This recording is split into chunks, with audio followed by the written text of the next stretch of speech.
Hi students, ಎಲ್ಲರಿಗೂ ನಮಸ್ಕಾರ. Welcome to the Physics Wallah channel.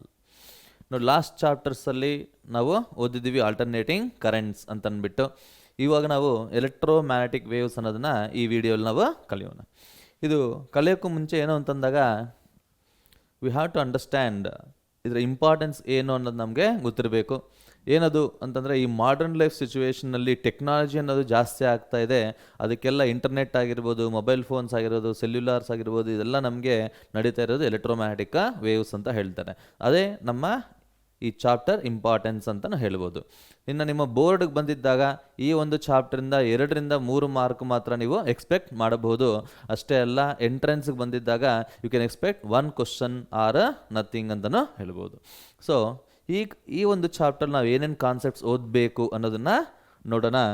C that first we have to understand about what is the meaning of displacement current. ಏನಿದು displacement current ಅನ್ನೋದು ಯಾಕೆ ಬರ್ತಾ ಇದೆ ಅನ್ನೋದನ್ನು ಫಸ್ಟ್ ನಾವು ಅರ್ಥ ಮಾಡ್ಕೊಳ್ಳೋಣ. ಏನು ಅಂತಂದಾಗ ಇದ್ರ ಸ್ಟೋರಿ ಏನು ಹಿಂದೆ ಅಂತಂದರೆ, ನೋಡಿ, ಆಂಪಿಯರ್ ಸರ್ಕ್ಯೂಟಲ್ ಲಾ, ನೀವು ಮೂವಿಂಗ್ ಚಾರ್ಜಸ್ ಮ್ಯಾಟಿಸಮಲ್ಲಿ ನೀವು ಓದಿರ್ತೀರಾ ampere circuital law.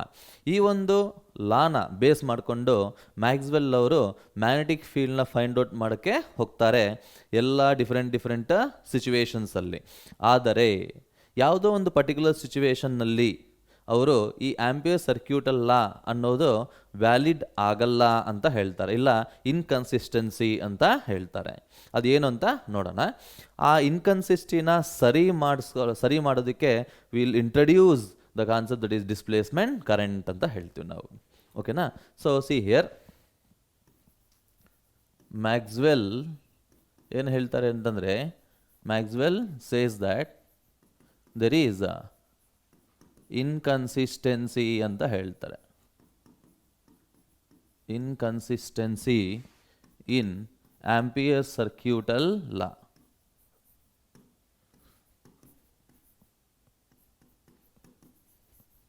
Ampere circuital law. To make consistency,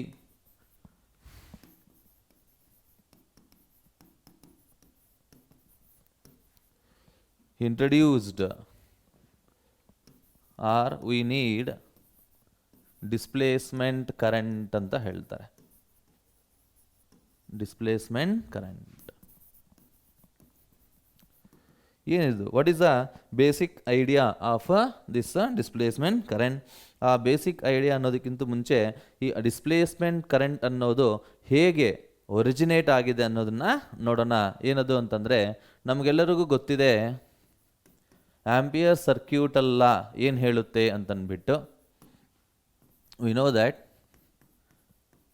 amperes law, circuital ಲಾ ಏನಿರುತ್ತೆ, integral of B dot D L ಅನ್ನೋದು ಯಾವತ್ತೇ ಆಗಲಿ μ0 ಟೈಮ್ಸ್ ದ ನೆಟ್ ಕರೆಂಟ್ ಅಂತ ಹೇಳ್ತಾರೆ. This is ampere circuital law.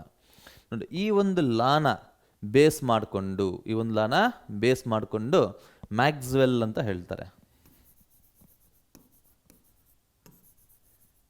Using this law Maxwell finding the magnetic field in various cases ಅಂತ ಹೇಳ್ತಾರೆ. Various cases, ಈ various ಸಿಚುವೇಶನ್ಸಲ್ಲಿ, various ಕೇಸಲ್ಲಿ ಮ್ಯಾಗ್ನೆಟಿಕ್ ಫೀಲ್ಡ್ನ ಫೈಂಡ್ ಔಟ್ ಮಾಡಬೇಕಾದ್ರೆ ಅವರು ಒಂದು ಸರ್ಕ್ಯೂಟ್ನ ಕನ್ಸಿಡರ್ ಮಾಡ್ತಾರೆ. ಆ ಒಂದು ಸರ್ಕ್ಯೂಟಲ್ಲಿ ನಿಮಗೆ ಕೆಪಾಸಿಟರ್ ಇರುತ್ತೆ, ಕೆಪಾಸಿಟರ್ ಚಾರ್ಜಿಂಗ್ ಅಂತ ಹೇಳ್ತಾರೆ. ಸಿ ಅವ್ರು ಏನು ಮಾಡಿದ್ದಾರೆ ಅಂತಂದಾಗ, ಫಸ್ಟ್ ಕೇಸಲ್ಲಿ ಈ ಒಂದು ಕಂಡಕ್ಟಿಂಗ್ ಪಾತಲ್ಲಿ ಮ್ಯಾಕ್ಸ್ವೆಲ್ ಅವರು ಒಂದು ಲೂಪ್ನ ಇಮ್ಯಾಜಿನ್ ಮಾಡ್ಕೊಳ್ತಾರೆ. ಈ ಲೂಪ್ನ ಲೆಟಸ್ಸೆ L1 ಅಂತ ಕರೆಯೋಣ. ಈ ವಯರಲ್ಲಿ ನಿಮಗೆ ಕಂಡಕ್ಟಿಂಗ್ ಕರೆಂಟ್ IC ಹೋಗ್ತಾ ಇದೆ ಅಂತ ತಗೊಂಡಿದ್ದಾಗ, at this point let's say the point P ಅಂತ ಹೇಳ್ತಾರೆ.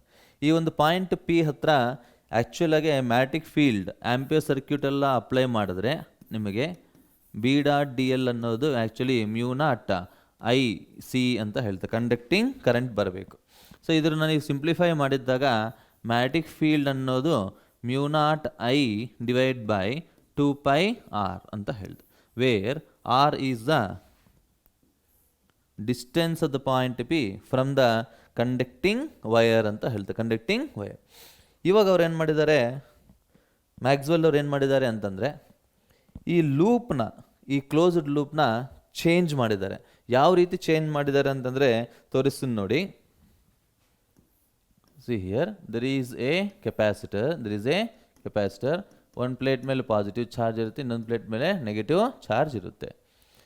ಅವ್ರೇನು ಮಾಡಿದ್ದಾರೆ ಅಂತಂದರೆ he considered the loop which includes one plate ಅಂತ ಹೇಳ್ತಾರೆ, which includes one plate of a capacitor ಅಂತ ಹೇಳ್ತಾರೆ, one plate of a capacitor. ನೋಡಿ, ಈ ರೀತಿ ಲೂಪ್ನ ತಗೊಂಡಿದ್ದಾಗ ಅವ್ರು ಆಂಪಿಯರ್ ಸರ್ಕ್ಯೂಟಲ್ನ ಅಪ್ಲೈ ಮಾಡಿದ್ದಾಗ ಅವರಿಗೆ μ0 I ಅಂತ ಬಂದಿಲ್ವಂತೆ, but it is becoming equal to 0 ಅಂತ ಹೇಳ್ತಾರೆ. ಯಾವಾಗ ಆಂಪಿ ಸರ್ಕ್ಯೂಟೆಲ್ಲ ಅಪ್ಲೈ ಮಾಡ್ತಾರೋ ಅವರಿಗೆ ಇಲ್ಲಿ ಇಂಟೆಗ್ರಲ್ B.I ಅನ್ನೋದು μ0 I ಈಕ್ವಲ್ ಆಗ್ತಾ ಇಲ್ವಂತೆ, but integral B.dl becoming equal to 0, ಇಲ್ಲ ಮ್ಯಾಗ್ನೆಟಿಕ್ ಫೀಲ್ಡ್ ಅನ್ನೋದು 0 ಬರ್ತಾ ಇದೆ ಅಂತ ಹೇಳ್ತಾರೆ. ಇದು ಯಾಕೆ ಬರ್ತಾ ಇದೆ ಅಂತ ಅವರು ಯೋಚನೆ ಮಾಡಿದ್ದಾಗ ಅವರು ಹೇಳ್ತಾರೆ, ಇಲ್ಲಿ ಎರಡೂ ಪ್ಲೇಟ್ಸ್ ಮಧ್ಯದಲ್ಲಿ ಕರೆಂಟ್ ಅನ್ನೋದು ಇಲ್ಲ ಅಂತಂದ್ಬಿಟ್ಟು, because there is no current between the two plates of a capacitor. ಇಲ್ಲಿ ಎರಡು ಪ್ಲೇಟ್ಸ್ ಮಧ್ಯದಲ್ಲಿ ಏನಿರುತ್ತೆ ಅಂತ ಹೇಳ್ತೀರಾ ನೋಡೋಣ. ಎರಡು ಪ್ಲೇಟ್ಸ್ ಮಧ್ಯದಲ್ಲಿ ನಿಮಗೆ ಪಾಸಿಟಿವ್ ಟು ನೆಗೆಟಿವ್ ಪ್ಲೇಟ್ಗೆ ಎಲೆಕ್ಟ್ರಿಕ್ ಫೀಲ್ಡ್ ಅನ್ನೋದು ಇರುತ್ತೆ ಅಂತ ಹೇಳ್ತಾರೆ. ಸೊ ಇದರಿಂದ ಅವ್ರು ಹೇಳ್ತಾರೆ ಆಂಪಿಯರ್ ಸರ್ಕ್ಯೂಟಲ್ಲಾಗೆ ಸ್ವಲ್ಪ ಕರೆಕ್ಷನ್ ಅನ್ನೋದು ಬೇಕು ಅಂತಂದ್ಬಿಟ್ಟು. ಆ ಕರೆಕ್ಷನ್ ಏನು ಅಂತಂದಿದ್ದಾಗ it is the displacement current ಅಂತ ಕರೀತಾರೆ. What is displacement current here?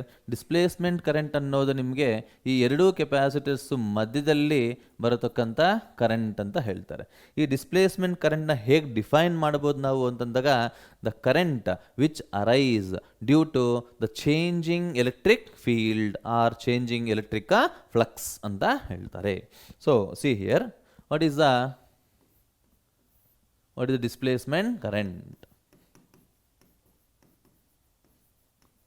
Displacement current ನಾವು ಹೇಗೆ ಡಿಫೈನ್ ಮಾಡ್ಬೋದು ಅಂತಂದಾಗ, ಈಸ್ ದ ಕರೆಂಟ್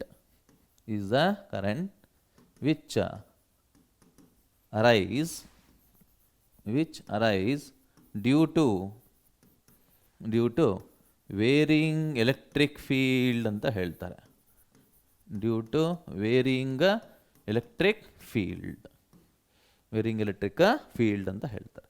ಸೊ ಇದ್ರ ಎಕ್ಸ್ಪ್ರೆಷನ್ ಏನು ನಿಮಗೆ ಅಂತಂದಿದ್ದಾಗ, ಎಕ್ಸ್ಪ್ರೆಷನ್ ಫಾರ್ ಡಿಸ್ಪ್ಲೇಸ್ಮೆಂಟ್ ಕರೆಂಟ್ ನೋಡಿ, it is equal to epsilon not times into D phi by D T ಅಂತ ಹೇಳ್ತಾರೆ. What is phi E called here? Phi E ಅನ್ನೋದೇನಾಗತ್ತೆ ಇಲ್ಲಿ ಅಂತಂದಾಗ, it is called as electric flux ಅಂತ ಕರೀತಾರೆ, electric flux. ಓಕೆನಾ? ಇದನ್ನು ಬೇರೆ ಬೇರೆ ರೀತಿಯಲ್ಲೂ ನಾವು ಈ ಫಾರ್ಮುಲಾನ ಬರೀಬಹುದು. ಯಾಕೆಂದರೆ ನಾವು ನ್ಯೂಮರಿಕಲ್ ಸಾಲ್ವ್ ಮಾಡಬೇಕಾದ್ರೆ ತುಂಬ ಹೆಲ್ಪ್ ಆಗುತ್ತೆ.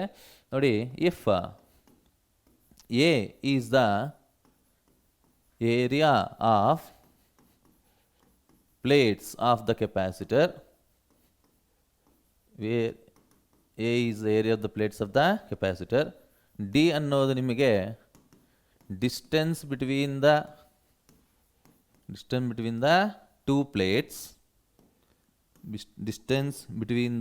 ಟೂ ಪ್ಲೇಟ್ಸ್, ವಿ ಅನ್ನೋದು ನಿಮಗೆ ಪೊಟೆನ್ಷಿಯಲ್ ಡಿಫರೆನ್ಸ್ ಅಂತ ಹೇಳ್ತಾರೆ. Potential difference between the plates. ಎರಡು ಕೆಪಾಸಿಟರ್ ಪ್ಲೇಟ್ಸಲ್ಲಿ ಮಧ್ಯದಲ್ಲಿ ವಿ ಅನ್ನೋ ಒಂದು ಪೊಟೆನ್ಷಿಯಲ್ ಡಿಫರೆನ್ಸ್ ಇದೆ ಅಂತ ಹೇಳಿದ್ದಾಗ, ಅವೆರಡರ ಮಧ್ಯದಲ್ಲಿ ನಿಮಗೆ ಇ ಅನ್ನೋ ಎಲೆಕ್ಟ್ರಿಕ್ ಫೀಲ್ಡ್ ಇರುತ್ತೆ, ಎಲೆಕ್ಟ್ರಿಕ್ ಫೀಲ್ಡ್. ದೆನ್ ಈ ಡಿಸ್ಪ್ಲೇಸ್ಮೆಂಟ್ ಕರೆಂಟ್ನ ಹೇಗೆ ಬರೀಬೋದು ಅನ್ನೋದನ್ನು ನೋಡಿ. Epsilon naught into D by D T of electric flux ಅಂದರೆ ಏನು ಬರೀತೀರಾ? ಇ ಇಂಟು ಎ ಅಂತ ಬರೀಬಹುದು. ಇಲ್ಲ A area of the plate ಅನ್ನೋದು ಕಾನ್ಸ್ಟೆಂಟ್ ಆಗಿರುತ್ತೆ. ಸೊ ನಾವು ಅದು ಆಚೆ ತೆಗಿತೀವಿ. Epsilon naught A into D E by D T ಅಂತಲೂ ಬರೀಬಹುದು. These one of the formula to calculate what is the displacement current. ಯಾವಾಗಾದರೆ ಎಲೆಕ್ಟ್ರಿಕ್ ಫೀಲ್ಡ್ ಅನ್ನೋದು with respect to time change ಆಗ್ತಾ ಇದ್ದಾಗ ನಾವೊಂದು ಈ ರಿಲೇಷನ್ನ ಅಪ್ಲೈ ಮಾಡಿ ಡಿಸ್ಪ್ಲೇಸ್ಮೆಂಟ್ ಕರೆಂಟ್ನ ಫೈಂಡ್ ಔಟ್ ಮಾಡಬಹುದು ಅಂತ ಹೇಳ್ತಾರೆ. ಅಷ್ಟೇ ಅಲ್ಲ, ನೋಡಿ ಅಬ್ಸರ್ವ್ ಮಾಡಿ, ಎಪ್ಸಿಲಾನ್ ನಾಟ್ ಎ ಈ ಇನ ಏನಂತ ಬರಿಬೋದು ನಾವು, it is it as we by D ಅಂತ ಬರಿಬೋದು. ಯಾಕೆ ಅಂತಂದಾಗ ನಮಗೆ ಗೊತ್ತಿದೆ ಎಲೆಕ್ಟ್ರಿಕ್ ಫೀಲ್ಡ್ ಅನ್ನೋದು ಯಾವತ್ತೇ ಆಗಲಿ ಪೊಟೆನ್ಷಿಯಲ್ ಡಿಫರೆನ್ಸ್ ಬೈ ಡಿಸ್ಟೆನ್ಸ್ ಅಂತ. It is a potential gradient ಅಂತಲೂ ಹೇಳ್ಬೋದು. ಸೊ ಇಲ್ಲಿ ನಾವು ಡಿನ ಆಚೆಗೆ ತೆಗೆದಿದ್ದಾಗ epsilon naught A by D into D V by D T ಅಂತ ಹೇಳ್ತಾರೆ. ಈ ಫಾರ್ಮುಲಾ ಯಾವಾಗ ಯೂಸ್ ಮಾಡ್ತೀರಾ ಅಂತಂದರೆ when the potential difference between the plates of the capacitor will change. ಯಾವಾಗಾದರೆ ಪೊಟೆನ್ಷಿಯಲ್ ಡಿಫರೆನ್ಸ್ ಅನ್ನೋದು with respect to time change ಆಗ್ತಾ ಇದ್ದಾಗ ನಾವು ಈ ಒಂದು ರಿಲೇಷನ್ನ ಅಪ್ಲೈ ಮಾಡಬಹುದು ಅಂತ ಹೇಳ್ತಾರೆ. Suppose if C is the capacitance ಅಂತ ಕರಿತೀವಿ ನಾವು. C is the capacitance of a capacitor. ಕೆಪಾಸಿಟೆನ್ಸ್ನ ಸಿ ಅಂತ ನಾವು ಇಂಡಿಕೇಟ್ ಮಾಡಿಕೊಂಡ್ರೆ ಆವಾಗ ನಮಗೆ ಗೊತ್ತಿದೆ ಸಿನ ಹೇಗೆ ಬರಿಬೋದು ಅಂತಂದ್ಬಿಟ್ಟು. C will become equal to epsilon naught A by D ಅಂತ ಬರೀಬಹುದಲ್ವಾ. ಹಾಗಾಗಿ ಡಿಸ್ಪ್ಲೇಸ್ಮೆಂಟ್ ಕರೆಂಟ್ ಏನಾಗತ್ತೆ ನೋಡಿ, I D is equal to C into D V by D T ಅಂತಲೂ ಬರೀಬಹುದು. ಸೊ ಈ ರೀತಿ ನಾವು ಡಿಸ್ಪ್ಲೇಸ್ಮೆಂಟ್ ಕರೆಂಟ್ನ ವೇರಿಯಸ್ ಫಾರ್ಮ್ಸಲ್ಲಿ ನಾವು ಫೈಂಡ್ ಔಟ್ ಮಾಡಬಹುದು. ಗೊತ್ತಾಯ್ತಲ್ವಾ? ಡಿಸ್ಪ್ಲೇಸ್ಮೆಂಟ್ಗೆ ಯಾವಾಗ ಬರುತ್ತೆ ನಿಮಗೆ, ಯಾವಾಗಾದರೆ ಯಾವ ರೀಜನ್ನಲ್ಲಾದರೆ ನಿಮಗೆ ಎಲೆಕ್ಟ್ರಿಕ್ ಫೀಲ್ಡ್ ಅನ್ನೋದು ವೇರಿ ಆಗ್ತಾ ಇರುತ್ತೋ ಆ ಒಂದು ರೀಜನಲ್ಲಿ ಡಿಸ್ಪ್ಲೇಸ್ಮೆಂಟ್ ಕರೆಂಟ್ ಬರುತ್ತೆ ಅಂತ ಹೇಳ್ತಾರೆ. ಇದರಿಂದ ಮ್ಯಾಕ್ಸ್ವೆಲ್ ಅವ್ರು ಏನಂತ ಹೇಳ್ತಾರೆ ಅಂತಂದರೆ ಆಂಪಿಯರ್ ಸರ್ಕ್ಯೂಟಲ್ಲಾಗೆ ಕರೆಕ್ಷನ್ ಅನ್ನೋದು ಬೇಕಾಗಿರುತ್ತೆ ಬೈ ಆ್ಯಡಿಂಗ್ ಡಿಸ್ಪ್ಲೇಸ್ಮೆಂಟ್ ಕರೆಂಟ್ ಅಂತಂದ್ಬಿಟ್ಟು. ಹಾಗಾಗಿ ನಮಗೇನು ಬರುತ್ತೆ, Ampere's law can be return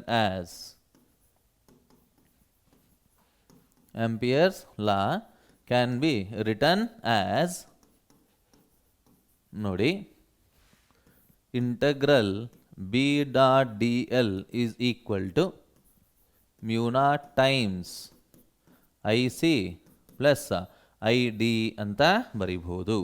ಇಲ್ಲ, B dot D L is equals to mu naught times I C plus mu naught times what is I D, epsilon naught into D phi E by D T ಅಂತ ಬರೀಬಹುದು. We call this as, ಇದನ್ನೇಂತ ಕರಿತೀವಿ ನಾವು ಅಂತಂದಾಗ Maxwell Ampere circuital law ಅಂತ ಹೇಳ್ತಾರೆ. Maxwell Ampere circuital law.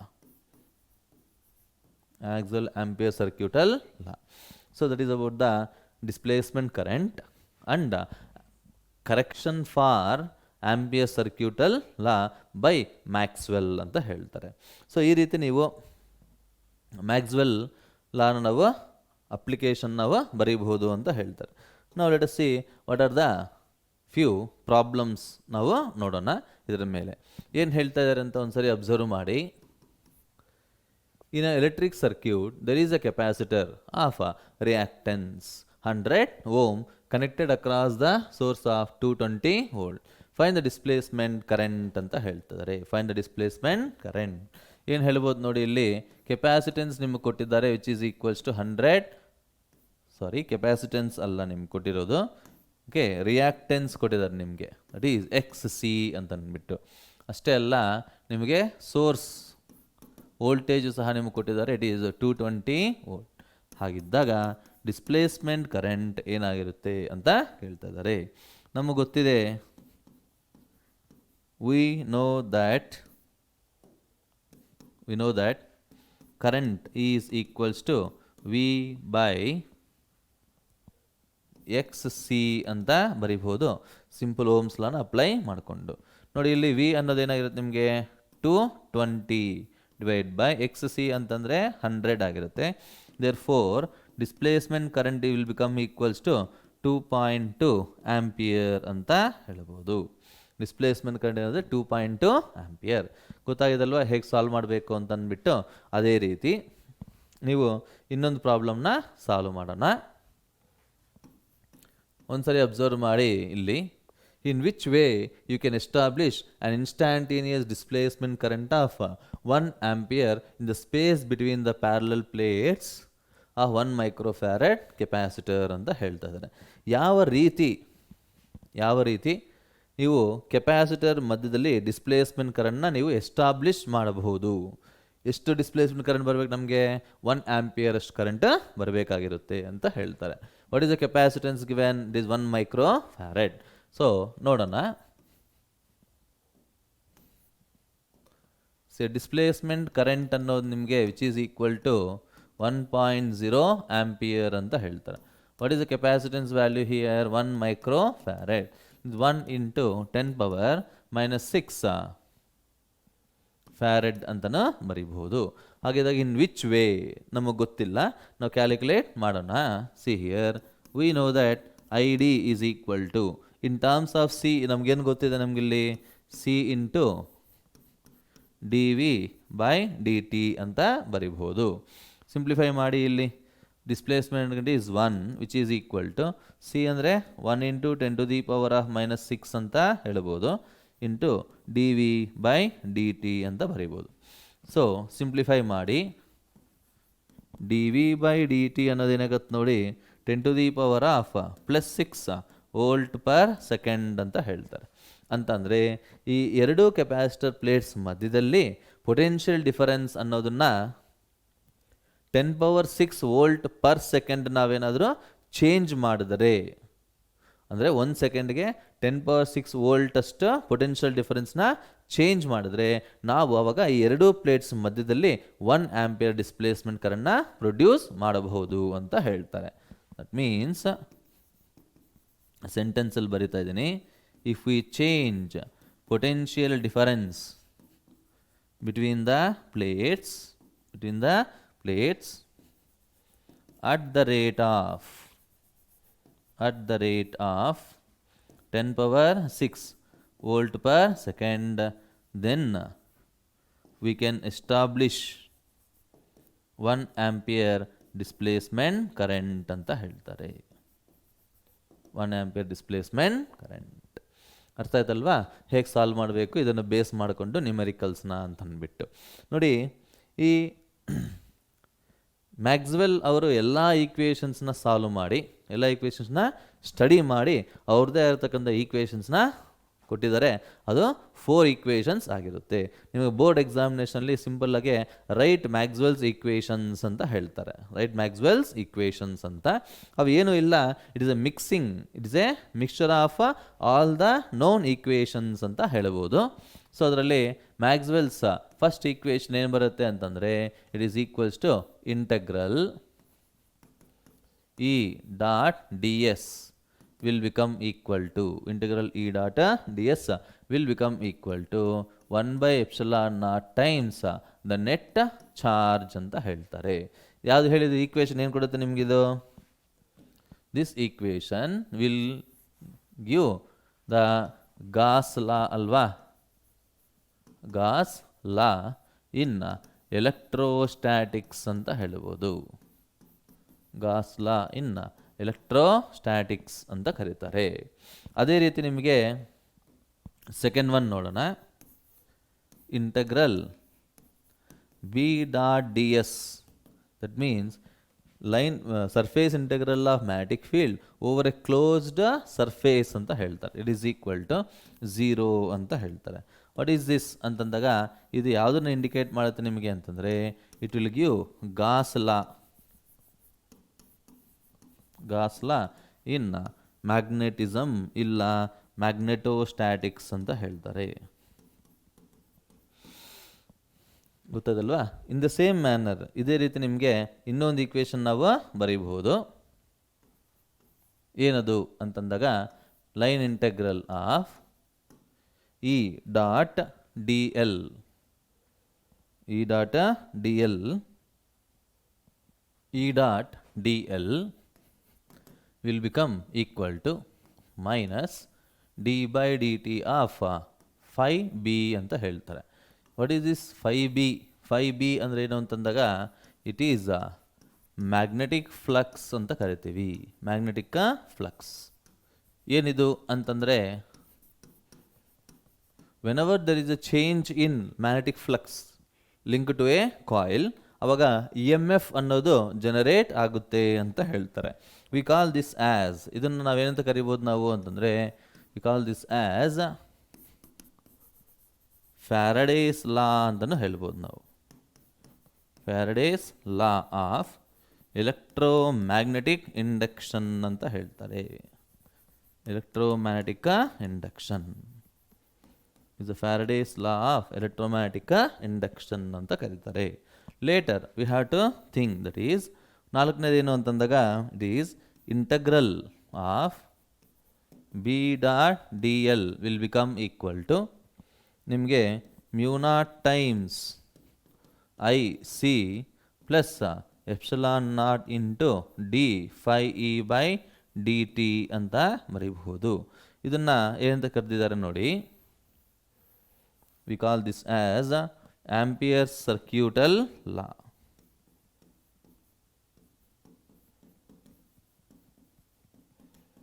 Ampere circuital law ಅಂತ ಹೇಳ್ತಾರೆ. ಅದರಲ್ಲಿ ಮ್ಯಾಕ್ಸ್ವೆಲ್ ಸೇರಿಸಬೇಕು. Maxwell Ampere circuital law. So ಈ 4 ಈಕ್ವೇಷನ್ಸ್ನ ಸಿಂಪಲ್ಲಾಗಿ ನಾವು ಮ್ಯಾಕ್ಸ್ವೆಲ್ಸ್ ಈಕ್ವೇಷನ್ಸ್ ಅಂತ ಕರಿತೀವಿ. Maxwell's equations. So let us see the next concept, that is electromagnetic waves ಅಂದರೆ ಏನು ಅಂತ ನೋಡೋಣ. ಸೊ ನೋಡಿ, ಈ ಮ್ಯಾಕ್ಸ್ವೆಲ್ ಅವರು ವೇರಿಯೇಷನ್ ಆಫ್ ಎಲೆಕ್ಟ್ರಿಕ್ ಫೀಲ್ಡ್ನ ಮತ್ತು ಮ್ಯಾಗ್ನೆಟಿಕ್ ಫೀಲ್ಡ್ನ ಓದಿದ್ದಾಗ ಅವ್ರಿಗೆ ಎಲೆಕ್ಟ್ರೋಮ್ಯಾಗ್ನೆಟಿಕ್ ವೇವ್ಸ್ ಬರುತ್ತೆ ಅನ್ನೋ ವಿಷಯ ಅವ್ರಿಗೆ ಗೊತ್ತಾಗಿದೆ. ಸೊ ಹಾಗಾಗಿ ಏನಂತ ಹೇಳ್ಬೋದು ನಾವು ಎಲೆಕ್ಟ್ರೋಮ್ಯಾಗ್ನೆಟಿಕ್ ವೇವ್ಸ್ ಅಂತಂದರೆ the waves which are produced due to variation of electric field and variation of magnetic field sinusoidally ಅಂತ ಹೇಳ್ತಾರೆ. ಏನು ಸೈನುಸಾಯ್ಡಲಿ ಅಂದರೆ ಏನು? ಇಟ್ ಈಸ್ ಪೀರಿಯಾಡಿಕಲಿ ಅಂತ ಅರ್ಥ. ಎಲ್ಲಾದರೆ ಯಾವ ರೀಜಿಯನ್ನಲ್ಲಾದರೆ ನಿಮಗೆ ಎಲೆಕ್ಟ್ರಿಕ್ ಫೀಲ್ಡು ಮತ್ತು ಮ್ಯಾಗ್ನೆಟಿಕ್ ಫೀಲ್ಡ್ ಅನ್ನೋದು ಪೀರಿಯಾಡಿಕಲ್ ಆಗಿ ವೇರಿ ಆಗ್ತಾ ಇರುತ್ತೋ ಆ ಒಂದು ರೀಜಿಯನ್ನಲ್ಲಿ ಎಲೆಕ್ಟ್ರೋಮ್ಯಾಗ್ನೆಟಿಕ್ ವೇವ್ಸ್ ಅನ್ನೋದು ಪ್ರೊಡ್ಯೂಸ್ ಆಗುತ್ತೆ ಅಂತ ಹೇಳ್ತಾರೆ. So what are this electromagnetic waves ಅಂತಂದಾಗ the waves which are produced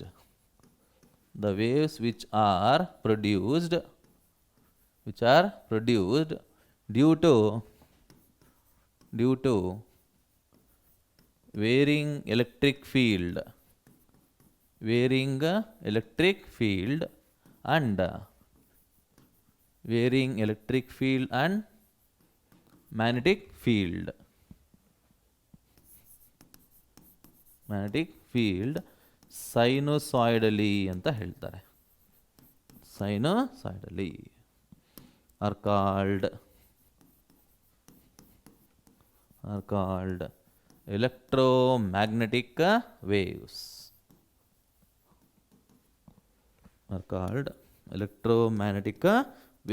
ಅಂತ ಹೇಳ್ತಾರೆ. ಸೊ ಸಿ ಹಿಯರ್, ಈ ಎಲೆಕ್ಟ್ರೋಮ್ಯಾಗ್ನೆಟಿಕ್ ವೇವ್ಸ್ ಬರೋದಕ್ಕೆ ರೀಸನ್ ಏನಾಗಿರುತ್ತೆ ಅಂತಂದರೆ it is nothing but N oscillating charge ಅಂತ ಹೇಳ್ತಾರೆ, ಇಲ್ಲ ಆಕ್ಸಲರೇಟಿಂಗ್ ಚಾರ್ಜ್ ಅಂತಲೂ ಹೇಳ್ಬೋದು. ಯಾವಾಗಾದರೆ ಒಂದು ಚಾರ್ಜ್ ಅನ್ನೋದು ಆಕ್ಸಲರೇಟ್ ಆಗ್ತಾ ಇರುತ್ತೋ ಅದರಿಂದ ನಿಮಗೆ ಎಲೆಕ್ಟ್ರಿಕ್ ಫೀಲ್ಡು ಪ್ರೊಡ್ಯೂಸ್ ಆಗ್ತಾ ಇರುತ್ತೆ, ಅಷ್ಟೇ ಅಲ್ಲ ಮ್ಯಾಗ್ನೆಟಿಕ್ ಫೀಲ್ಡು ಪ್ರೊಡ್ಯೂಸ್ ಆಗ್ತಾ ಇರುತ್ತೆ. ಇವೆರಡರಿಂದ ನಿಮಗೆ ಎಲೆಕ್ಟ್ರೋಮ್ಯಾಗ್ನೆಟಿಕ್ ವೇವ್ ಅನ್ನೋದು ಪ್ರೊಡ್ಯೂಸ್ ಆಗುತ್ತೆ ಅಂತ ನಾವು ಹೇಳ್ಬೋದು.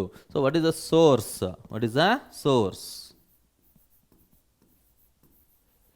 ಸೋರ್ಸ್ ಫಾರ್ ಎಲೆಕ್ಟ್ರೋಮ್ಯಾಗ್ನೆಟಿಕ್ ವೇವ್ಸ್ ಏನು ಅಂತಂದಾಗ it is an accelerating charge ಅಂತ ಹೇಳ್ಬೋದು. Accelerating charge. ಈ ಆಕ್ಸಲರೇಟಿಂಗ್ ಚಾರ್ಜ್ಗೆ ಎಕ್ಸಾಂಪಲ್ ಏನು ಅಂತಂದಿದ್ದಾಗ ನೋಡಿ,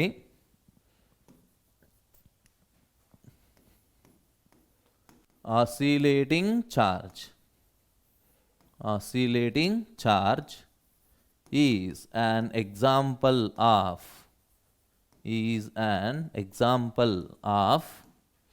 accelerating charge ಅಂತ ಹೇಳ್ಬೋದು. accelerating charge. ಆಸಿಲೇಟಿಂಗ್ ಚಾರ್ಜ್ ಅನ್ನೋದು ನಿಮಗೆ ಆಕ್ಸಲರೇಟಿಂಗ್ ಚಾರ್ಜ್ಗೆ ಒಂದು ಎಕ್ಸಾಂಪಲ್ ಆಗಿರುತ್ತೆ ಅಂತ ಹೇಳ್ತಾರೆ. ಸೊ ನೋಡಿ, ಯಾವಾಗಾದರೆ ಓಕೆ ಈ ಆಸಿಲೇಷನ್ ಆಫ್ ದ ಚಾರ್ಜ್ ಎಲ್ಲಿ ಬರುತ್ತೆ ನಮಗೆ ಅಂತಂದರೆ ನೋಡಿ, ಪ್ರೀವಿಯಸ್ ಚಾಪ್ಟರ್ ಎಲೆಕ್ಟ್ರೋಮ್ಯಾಟಿಕ್ ನೋಡಿ ದಟ್ ಆಲ್ಟರ್ನೇಟಿಂಗ್ ಕರೆಂಟ್ಸಲ್ಲಿ ನಾವು ಹೇಳಿದ್ವಿ ಏನು ಅಂತಂದರೆ, ಯಾವಾಗಾದರೆ ಒಂದು ಕೆಪಾಸಿಟರ್ ಅನ್ನೋದು ಇಂಡಕ್ಟಾರ್ ಜೊತೆ ಪ್ಯಾರಲಾಗಿ ಕನೆಕ್ಟ್ ಮಾಡ್ತೀವೋ ಆವಾಗ ಆ ಎರಡು ಪ್ಲೇಟ್ಸ್ ಮಧ್ಯದಲ್ಲಿರತಕ್ಕಂಥ ಚಾರ್ಜ್ ಅನ್ನೋದೇನಾಗುತ್ತೆ, ಆಸಿಲೇಟ್ ಆಗ್ತಾ ಇರುತ್ತೆ ಥ್ರೂ ಆ್ಯನ್ ಇಂಡಕ್ಟಾರ್. ಇದನ್ನೇ ನಾವು ಎಲ್ ಸಿ ಆಸಿಲೇಷನ್ಸ್ ಅಂತ ಕರಿತೀವಿ.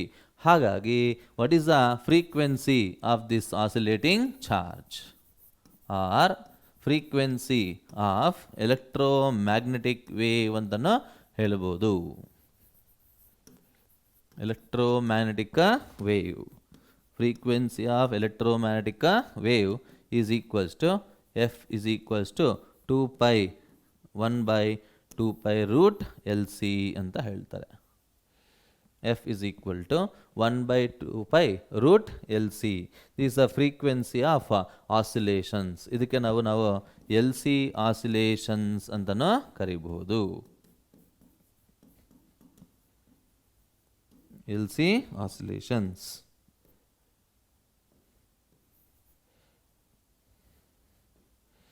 LC oscillations. ಗೊತ್ತಾಯ್ತಲ್ವಾ? What is the frequency of an oscillating charge which produces the electromagnetic wave ಅಂತಂದಾಗ 1 by 2 pi root LC ಅಂತ ಬರೀಬಹುದು. ನಥಿಂಗ್ ಬಟ್ LC oscillations ಅಂತ ಹೇಳ್ಬೋದು. So now let us see what is the thing we have to learn. What is the source of electromagnetic waves?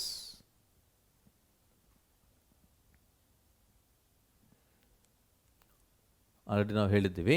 So what is the transverse nature of electromagnetic waves? Transverse nature electromagnetic waves ನೋಡಿ, ಇಲ್ಲಿ ಹೇಗೆ ನಾವು ಹೇಳಬಹುದು ಅಂತಂದಾಗ,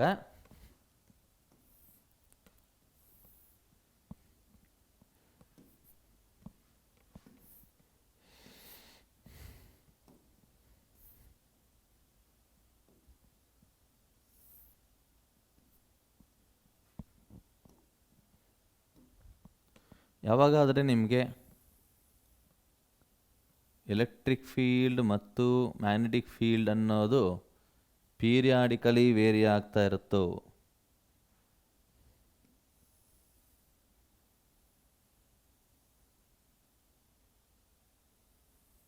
then it will produce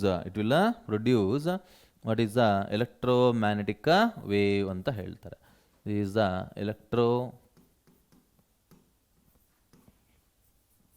electromagnetic wave ಅಂತ ಕರಿತೀವಿ.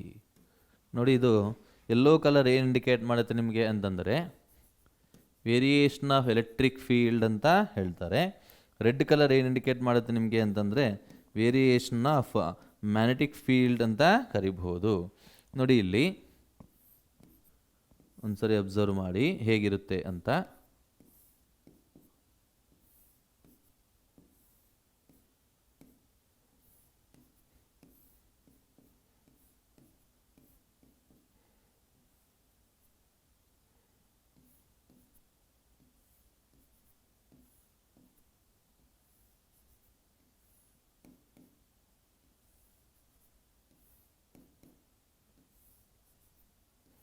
ನೋಡಿ, change ಆಗ್ತಾ ಇರುತ್ತೆ at regular intervals of time. ಏನಾಗ್ತಾ ಇರುತ್ತೆ ನಿಮ್ಗೆ ಇಲ್ಲಿ ಅಂತಂದರೆ, see here this is electric field vector and this magnetic field vector. ಇಲ್ಲಿ ನಿಮಗೆ ಮ್ಯಾಗ್ನೆಟಿಕ್ ಫೀಲ್ಡ್ ಬರುತ್ತೆ, ಇಲ್ಲಿ ನಿಮಗೆ ಎಲೆಕ್ಟ್ರಿಕ್ ಫೀಲ್ಡ್ ಬರುತ್ತೆ. ಈ ರೀತಿ ನಿಮ್ಗೆ ಏನಾಗ್ತಾ ಇರುತ್ತೆ, ಎಲೆಕ್ಟ್ರೋಮ್ಯಾಗ್ನೆಟಿಕ್ ವೇವ್ಸ್ ಅನ್ನೋದು ಪ್ರಾಪಗೇಟ್ ಆಗ್ತಾ ಇರುತ್ತೆ ಅಂತ ಹೇಳ್ತಾರೆ. ಎಲೆಕ್ಟ್ರೋಮ್ಯಾಗ್ನೆಟಿಕ್ ವೇವ್ಸ್ ಅನ್ನೋದು ಪ್ರಾಪಗೇಟ್ ಆಗ್ತಾ ಇರುತ್ತೆ. So what is the propagation of ಇಲ್ಲ direction of propagation of wave ಅಂತ ನೋಡೋಣ.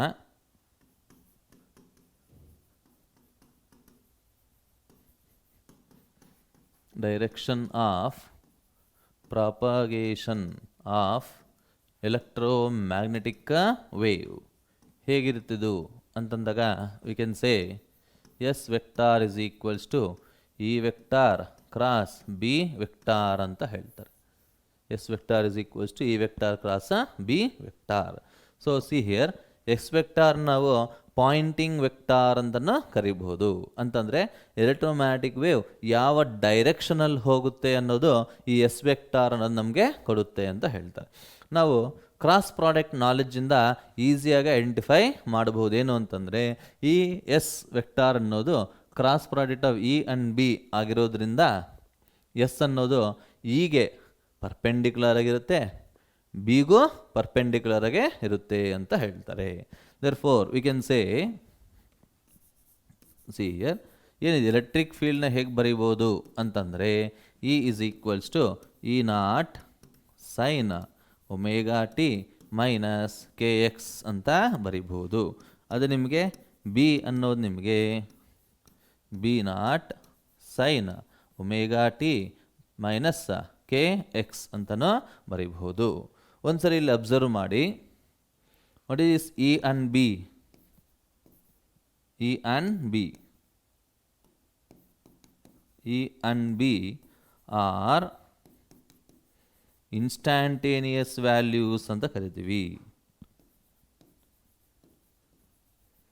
ಇನ್ಸ್ಟ್ಯಾಂಟೇನಿಯಸ್ values of electric field and magnetic field ಅಂತ ಹೇಳ್ತೀವಿ.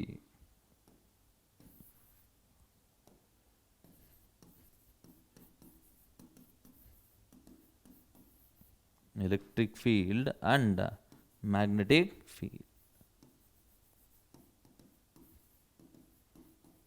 ಅಷ್ಟೇ ಅಲ್ಲ, ಈ ಇ ನಾಟ್ ಮತ್ತು ಬಿ ನಾಟ್ ಅಂತ ಏನು ಇಂಡಿಕೇಟ್ ಮಾಡುತ್ತೆ ಅಂತಂದಾಗ E naught and B naught ಏನು ಇಂಡಿಕೇಟ್ ಮಾಡುತ್ತೆ ಅಂದರೆ ಪೀಕ್ ವ್ಯಾಲ್ಯೂಸ್ನ ಇಂಡಿಕೇಟ್ ಮಾಡುತ್ತೆ ಅಂತ ಕರಿತೀವಿ. ಇ ನಾಟ್ ಮತ್ತು ಬಿ ನಾಟ್ ಎರಡೇ ಪೀಕ್ ವ್ಯಾಲ್ಯೂಸ್ ಇಲ್ಲ maximum value of electric field and magnetic ಫೀಲ್ಡ್ನ ಇಂಡಿಕೇಟ್ ಮಾಡುತ್ತೆ. ಅಷ್ಟೇ ಅಲ್ಲ, ಒಂದು ಸರಿ ಅಬ್ಸರ್ವ್ ಮಾಡಿ ನೀಟಾಗಿ ಇಲ್ಲಿ ಮೈನಸ್ ಕೆ ಎಕ್ಸ್ ಅಂತಂದರೆ ವೇವ್ ಅನ್ನೋದು ಎಕ್ಸ್ ಡೈರೆಕ್ಷನಲ್ಲಿ ಪ್ರಾಪಗೇಟ್ ಆಗ್ತಾ ಇದೆ ಅಂತಂದ್ಬಿಟ್ಟು ಅರ್ಥ ಆಗ್ತದಲ್ವಾ. ಇಲ್ಲಿ ಮೈನಸ್ ಇದ್ದರೆ ಪಾಸಿಟಿವ್ ಎಕ್ಸಲ್ಲಿ ಹೋಗ್ತಾ ಇದೆ ಅಂತ ಅರ್ಥ ಮಾಡ್ಕೋಬೇಕು. ಇಲ್ಲಿ ಮೈನಸ್ ಇದ್ರೆ ಪ್ಲಸ್ ಇದ್ದರೆ ನೆಗೆಟಿವ್ ಎಕ್ಸಲ್ಲಿ ಹೋಗ್ತಾ ಇದೆ ಅಂತ ಅರ್ಥ ಮಾಡ್ಕೋಬೇಕು. ಅದೇ ರೀತಿ ಇಲ್ಲಿ ಕೆ ವೈ ಅಂತ ಕೊಟ್ಟರೆ ಇಲ್ಲಿ ಪಾಸಿಟಿವ್ ವೈಯಲ್ಲಿ ಹೋಗ್ತಾ ಇದೆ ಅಂತ, ಝೆಡ್ ಅಂತ ಕೊಟ್ಟರೆ ಝೆಡ್ ಡೈರೆಕ್ಷನಲ್ಲಿ ವೇವ್ ಹೋಗ್ತಾ ಇದೆ ಅಂತ. ಹಾಗಾಗಿ ನಾವು ಇದನ್ನು ನಾವು ಏನು ಬರಿಬೋದು ನೋಡಿ, ಇ ವೈ ಬಿ ಝೆಡ್ ಅಂತ ಬರೀಬಹುದು. ಹೇಗೆ ಅಂತ ಒಂದ್ಸರಿ ಚೆಕ್ ಮಾಡಿಕೊಳ್ಳೋಣ. See here, if electric field is along y direction, electric field along y direction, magnetic field is along z direction, ಆವಾಗ ಎಸ್ ಅನ್ನೋದು ಏನಾಗಿರುತ್ತೆ ನೋಡೋಣ. S vector is equal to E ಅನ್ನೋದು ನಿಮಗೆ ವೈ ಅಂದರೆ ಜೆ ಕ್ಯಾಪ್ ಕ್ರಾಸ್ ಝೆಡ್ ಅಂತಂದರೆ K cap. J cross K ಏನು ಕೊಡುತ್ತೆ ನೋಡೋಣ. ಕ್ರಾಸ್ ಪ್ರಾಡಕ್ಟ್ ಐಡಿಯಾಯಿಂದ ಜೆ ಕ್ರಾಸ್ ಕೆ ಅನ್ನೋದು ಏನು ಹೇಳುತ್ತೆ ನಿಮಗೆ ಅಂತಂದರೆ it will give I cap ಅಂತ ಹೇಳುತ್ತಾರೆ. So therefore using this knowledge we can identify ನಾವು ಎಲೆಕ್ಟ್ರಿಕ್ ಫೀಲ್ಡ್ ಯಾವ ಡೈರೆಕ್ಷನಲ್ಲಿದೆ, ಮ್ಯಾಗ್ನೆಟಿಕ್ ಫೀಲ್ಡ್ ಯಾವ ಡೈರೆಕ್ಷನ್ ಇದೆ, ವೇವ್ ಅನ್ನೋದು ಯಾವ ಡೈರೆಕ್ಷನಲ್ಲಿ ಹೋಗ್ತಾ ಇದೆ ಅನ್ನೋದನ್ನು ನಾವು ಐಡೆಂಟಿಫೈ ಮಾಡಬಹುದು. Which implies X vector is equals to I cap ಅಂತ ಬರೀಬಹುದು. That is along positive X direction. ಗೊತ್ತಾಯ್ತಲ್ವಾ? ಚೆನ್ನಾಗಿ ನೋಟ್ ಮಾಡಿ. This is I cap and this is J cap and this is K cap. ನಿಮಗೆ vector product of unit vectors ಬಗ್ಗೆ knowledge ಇದ್ದರೆ ಸಾಕು, ನೀವು ಯಾವ ಡೈರೆಕ್ಷನಲ್ಲಿ ಎಲೆಕ್ಟ್ರೋಮ್ಯಾಗ್ನೆಟಿಕ್ ವೇವ್ ಹೋಗ್ತಾ ಇದೆ ಅಂತ ನೀವು ಐಡೆಂಟಿಫೈ ಮಾಡಬಹುದು ಅಂತ ಹೇಳ್ತಾರೆ. Therefore see here I will write I cross J ಅನ್ನೋದು ನಿಮಗೆ ಕೆ ಕ್ಯಾಪ್ನ ಇಂಡಿಕೇಟ್ ಮಾಡುತ್ತೆ. ಜೆ ಕ್ರಾಸ್ ಕೆ ಅನ್ನೋದು ಐ ಕ್ಯಾಪ್ನ ಇಂಡಿಕೇಟ್ ಮಾಡುತ್ತೆ. ಕೆ ಕ್ರಾಸ್ ಐ ಅನ್ನೋದು ನಿಮಗೆ ಜೆ ಕ್ಯಾಪ್ನ ಇಂಡಿಕೇಟ್ ಮಾಡುತ್ತೆ. ಅದೇ ನೀವು ರಿವರ್ಸ್ ತಗೊಂಡಿದ್ದೀವಿ ಅಂತಂದರೆ ಜೆ ಕ್ರಾಸ್ ಐ ನಾವು ತಗೊಂಡಿದ್ದೀವಿ ಅಂತಂದರೆ will get minus K cap ಬರುತ್ತೆ. K cross J it will become equal to minus I cap. I cross K will become equal to J cap minus. Like that ನಿಮಗೆ vector cross product knowledge ಇದ್ದರೆ ಸಾಕು, ಇಲ್ಲ vector knowledge ಇದ್ದರೆ ಸಾಕು, you can easily identify what is direction of electric field, magnetic field and propagation of electromagnetic wave ಅಂತ ಹೇಳ್ಬೋದು. ಅರ್ಥ ಆಯ್ತಲ್ವಾ? This the point V have to learn. Later we have to understand what are the important characteristics of electromagnetic waves ಅಂತ ಹೇಳ್ತಾರೆ. Electromagnetic ವೇವ್ಸ್ಗೆ ಕೆಲವೊಂದು important characteristics ಇರುತ್ತೆ. What are they ಅನ್ನೋದನ್ನು ನೋಡೋಣ. ಫಸ್ಟ್ ಒನ್ ನೋಡಿ, electromagnetic waves are transverse in nature ಅಂತ ಹೇಳ್ತಾರೆ. Electromagnetic waves are transverse in nature. ಅಷ್ಟೇ ಅಲ್ವಾ? ಒಂದ್ಸರಿ ಪ್ರೀವಿಯಸ್ ನೋಡಿ, ಒಂದ್ಸರಿ ಅಬ್ಸರ್ವ್ ಮಾಡಿ. ನಿಮಗೆ S equal to E cross B ಅಂತಂದರೆ ಅರ್ಥ ಏನು? ಎಲೆಕ್ಟ್ರೋಮ್ಯಾಗ್ನೆಟಿಕ್ ವೇವ್ ಅನ್ನೋದು ಎಲೆಕ್ಟ್ರಿಕ್ ಫೀಲ್ಡ್ಗೂ ಪರ್ಪೆಂಡಿಕ್ಯುಲರ್ ಆಗಿರುತ್ತೆ, ಮ್ಯಾಗ್ನೆಟಿಕ್ ಫೀಲ್ಡ್ಗೂ ಪರ್ಪೆಂಡಿಕ್ಯುಲರ್ ಆಗಿರುತ್ತೆ. This will indicate the transverse nature of electromagnetic waves ಅಂತ ಹೇಳ್ತಾರೆ. ಆ್ಯಂಡ್ ಸೆಕೆಂಡ್ ಒನ್ ನೋಡಿ, electromagnetic waves do not require a material medium ಅಂತ ಹೇಳ್ತಾರೆ. do not require a material medium for propagation.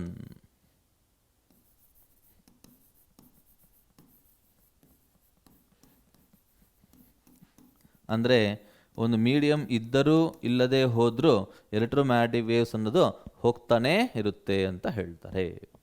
ಅಷ್ಟೇ ಅಲ್ಲ, these waves will not be deflected ಅಂತ ಹೇಳ್ತಾರೆ. will not be deflected due to or in the presence of electric field and magnetic field. Electric field ಮತ್ತು magnetic ಫೀಲ್ಡಲ್ಲಿ ಈ waves ಅನ್ನೋದು ಯಾವುದೇ ರೀತಿ ಡಿವಿಯೇಷನ್ನ ಆಗಲ್ಲ ಅಂತ ಹೇಳ್ತಾರೆ. So that is the thing. Later we have to think what is the speed of electromagnetic wave. What is the speed of electromagnetic wave ಅಂತಂದರೆ it is nothing but speed of light ಅಂತ ಹೇಳ್ಬೋದು. Speed of light. ಈ speed of light ಅನ್ನೋ value ಹೇಗಿರುತ್ತೆ ಅಂತಂದರೆ it is always equals to the ratio of electric field to the magnetic field ಅಂತ ಹೇಳ್ತಾರೆ. C is equals to E by B ಅಂತ ಹೇಳ್ಬೋದು. ಅಷ್ಟೇ ಅಲ್ಲ, ನೆಕ್ಸ್ಟ್ ನೋಡಿ, electromagnetic waves can be polarized. Since electromagnetic waves are transverse in nature, ಈ ವೇವ್ಸ್ನ polarise ಸಹ ಮಾಡಬಹುದು ಅಂತ ಹೇಳ್ತಾರೆ. ಅಷ್ಟೇ ಅಲ್ಲ, what is the speed of this? Speed C is equals to it is always be given by root of mu naught into epsilon naught ಅಂತ ಬರೀಬಹುದು. ಏನಿದು ಮ್ಯೂ ನಾಟ್ ಮತ್ತು ಎಪ್ಸಿಲಾನ್ ನಾಟ್ ಅನ್ನೋದೇನು ಅಂತಂದರೆ, mu naught is called as absolute permeability ಅಂತ ಹೇಳ್ತಾರೆ. absolute permeability. epsilon naught is called as absolute permittivity ಅಂತ ಕರಿತೀವಿ. Absolute permittivity mu naught into epsilon naught. ಅಷ್ಟೇ ಅಲ್ಲ, ದಿಸ್ ಈಸ್ ಇನ್ ವ್ಯಾಕ್ಯೂಮ್ ಅಂತಲೂ ಹೇಳ್ಬೋದು. This is in vacuum. In vacuum. ಒಂದು ವೇಳೆ ನಿಮಗೆ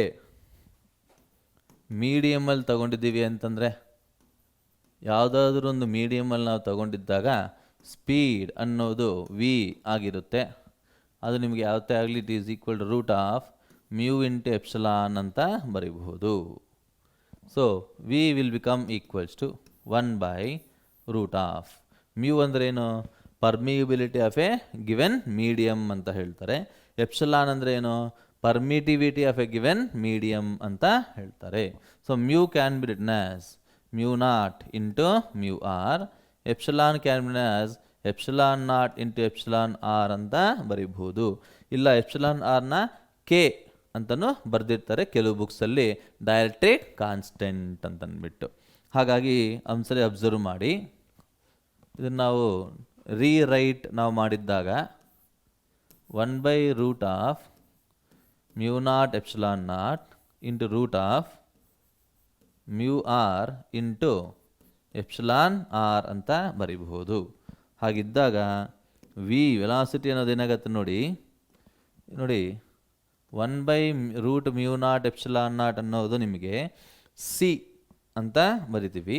ಹಾಗಾಗಿ V is equal to C divide by root of mu R into epsilon R ಅಂತ ಬರೀಬಹುದು. This is the speed of electromagnetic wave in a given medium. ಗೊತ್ತಾಯ್ತಲ್ವಾ? ನೋಡಿ, ಇನ್ನೊಂದು ವಿಷಯ ನಿಮಗೆ ಅರ್ಥ ಮಾಡ್ಕೋಬೇಕು. ಯಾವಾಗಾದರೆ ಇ ಅನ್ನೋದು ನಿಮಗೆ E0 sine omega T minus K X ಅಂತ ಬರೆದಿರ್ತೀವೋ, ಆವಾಗ ಇಲ್ಲಿ ಒಮೇಗಾ ಅನ್ನೋದೇನು ಕೊಡುತ್ತೆ ನಿಮಗೆ ಅಂತಂದರೆ, it is nothing but angular frequency ಅಂತ ಹೇಳ್ತೀವಿ. Angular frequency omega will become equals to 2πf ಅಂತ ಬರೀಬಹುದು. ಇಲ್ಲ ಅಂತಂದರೆ omega is equals to 2π/T ಅಂತನೂ ಬರೀಬಹುದು. ಎಫ್ ಅಂತಂದರೆ ಫ್ರೀಕ್ವೆನ್ಸಿ, ಇಲ್ಲಿ ಕ್ಯಾಪಿಟಲ್ ಟಿ ಅಂತಂದರೆ ಟೈಮ್ ಪೀರಿಯಡ್ ಅಂತ ಹೇಳ್ತೀವಿ. Time period ಗೊತ್ತಾಗಿದಲ್ವಾ? ಸೊ ಅಷ್ಟೇ ಅಲ್ಲ, ಕೆ ಅಂದರೆ ಏನು? Where K is called as propagation vector.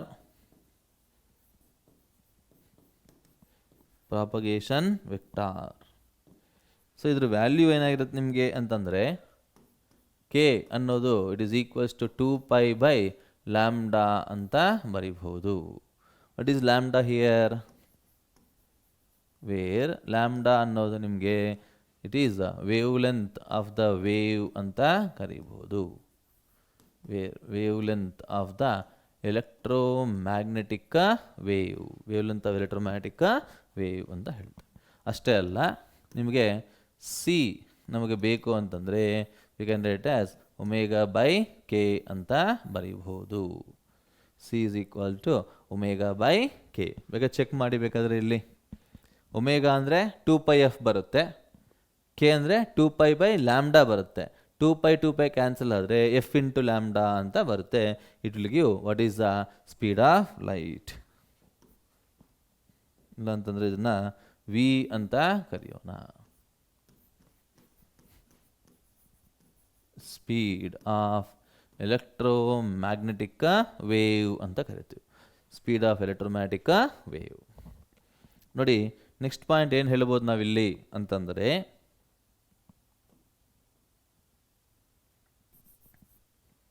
In electromagnetic ವೇವಲ್ಲಿ ನಿಮಗೆ ಎಲೆಕ್ಟ್ರಿಕ್ ಫೀಲ್ಡು ಇರುತ್ತೆ, ಮ್ಯಾಗ್ನೆಟಿಕ್ ಫೀಲ್ಡು ಇರುತ್ತೆ. ಹಾಗಾಗಿ ಇಲ್ಲಿ ಎನರ್ಜಿ ಅನ್ನೋದು ಎಲೆಕ್ಟ್ರಿಕ್ ಫೀಲ್ಡ್ಗೂ ಮತ್ತು ಮ್ಯಾಗ್ನೆಟಿಕ್ ಫೀಲ್ಡ್ಗೂ ಈಕ್ವಲ್ ಆಗಿ ಡಿವೈಡ್ ಆಗಿರುತ್ತೆ ಅಂತ ಕರಿತೀವಿ. In electromagnetic wave energy is divided equally ಅಂತ ಹೇಳ್ತಾರೆ. Energy is divided equally among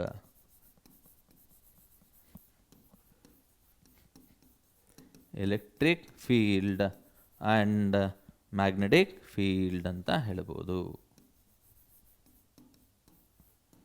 electric field and magnetic field ಅರ್ಥ ಆಗ್ತಾ ಇದಲ್ವಾ? ನೆಕ್ಸ್ಟ್ ಒನ್ ನೋಡಿ, what is the energy density in electric field ಏನಾಗುತ್ತೆ ಅಂತಂದರೆ ಸ್ಮಾಲ್ ಯು ಅಂತ ಬರೀಬಹುದು. Small U is equals to 1/2 epsilon naught into E RMS square ಅಂತ ಬರೀಬಹುದು. ಯಾಕಂದರೆ ಎಲೆಕ್ಟ್ರಿಕ್ ಫೀಲ್ಡ್ಗೆ ನಿಮಗೆ ಆಲ್ಟರ್ನೇಟಿಂಗ್ ಆಗಿರೋದ್ರಿಂದ ಅದಕ್ಕೆ RMS ವ್ಯಾಲ್ಯೂ ಇರುತ್ತೆ, ಅಷ್ಟೇ ಅಲ್ಲ ನಿಮಗೆ ಪೀಕ್ ವ್ಯಾಲ್ಯೂ ಸಹ ಇರುತ್ತೆ. ಹಾಗಾಗಿ ಈ RMSನ ನಾವು E0/√2 ಹೋಲ್ ಸ್ಕ್ವೇರ್ ಅಂತಲೂ ಬರೀಬಹುದು. Because RMS is equals to 1/√2 times peak value ಅಂತ ಆಗುತ್ತೆ. therefore U electric 1/4 into epsilon naught into E0 square ಅಂತ ಬರೀಬಹುದು. E0 square. ಅದೇ ನಿಮಗೆ ಎನರ್ಜಿ ಡೆನ್ಸಿಟಿ ಅನ್ನೋದು ಮ್ಯಾಗ್ನೆಟಿಕ್ ಫೀಲ್ಡಲ್ಲಿ ಎಷ್ಟಿರುತ್ತೆ ಅಂತಂದರೆ, energy density in magnetic field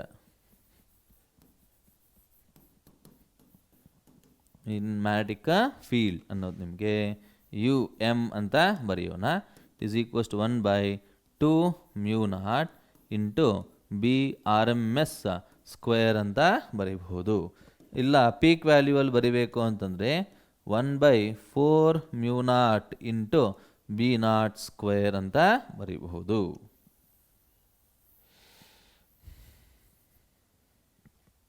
that is about the thing. therefore what is the average energy ಇಲ್ಲ ಟೋಟಲ್ ಎನರ್ಜಿ ಏನಾಗುತ್ತೆ ನೋಡಿ. Total energy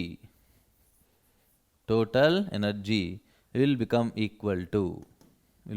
equal to half epsilon naught E square plus B square divided by 2 mu naught ಅಂತ ಬರೀಬಹುದು. At any instant of time, ಯಾವುದೋ ಒಂದು instant of ಟೈಮಲ್ಲಿ total energy ಅನ್ನೋದು energy in the electric field and energy in the magnetic field ಎರಡು add ಮಾಡಿದ್ರೆ ನಿಮಗೆ total energy ಅನ್ನೋದು ಸಿಗುತ್ತೆ. ಅರ್ಥ ಆಗ್ತದಲ್ವಾ? Like that.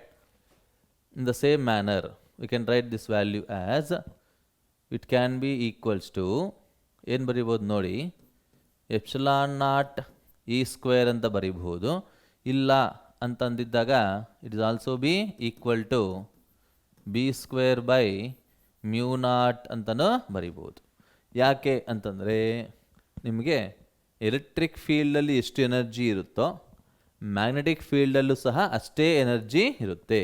ಹಾಗಾಗಿ ಈ B ಸ್ಕ್ವೇರ್ ಬೈ 2 μ0ನ half epsilon naught E square ಅಂತ ಬರೆದ್ರೆ ಎರಡು ಆ್ಯಡಪ್ ಆಗಿ ನಿಮಗೆ ಎಪ್ಸಿಲಾನ್ ನಾಟ್ E ಸ್ಕ್ವೇರ್ ಅಂತ ಬರುತ್ತೆ. ಅದೇ ನಿಮಗೆ ಪೀಕ್ ವ್ಯಾಲ್ಯೂವಲ್ಲಿ ಬರಿಬೇಕು ಅಂತಂದರೆ you can write this as U is equals to half epsilon naught into E0 square ಅಂತ ಬರೀಬಹುದು. ಇಲ್ಲ ಅಂತಂದರೆ 1/2 μ0 ಇಂಟು B0 ಸ್ಕ್ವೇರ್ ಅಂತಲೂ ಬರೀಬಹುದು. ಅರ್ಥ ಆಯ್ತಲ್ವಾ ಹೇಗೆ ಮಾಡ್ತಾ ಇದ್ದೀವಿ ಅಂತ ಅಂದ್ಬಿಟ್ಟು. ಇನ್ ದ ಸೇಮ್ ಮ್ಯಾನರ್ ಅಬ್ಸರ್ವ್ ಮಾಡಿ, ಯಾವುದೇ ಒಂದು ರೇಡಿಯೇಷನ್ಗೆ ಇಂಟೆನ್ಸಿಟಿ ಅನ್ನೋದು ಇರುತ್ತೆ. ಅದೇ ರೀತಿ ಎಲೆಕ್ಟ್ರೋಮ್ಯಾಗ್ನೆಟಿಕ್ ವೇವ್ಸ್ಗೂ ಸಹ ಇಂಟೆನ್ಸಿಟಿ ಅನ್ನೋದು ಇರುತ್ತೆ. If I is the intensity of electromagnetic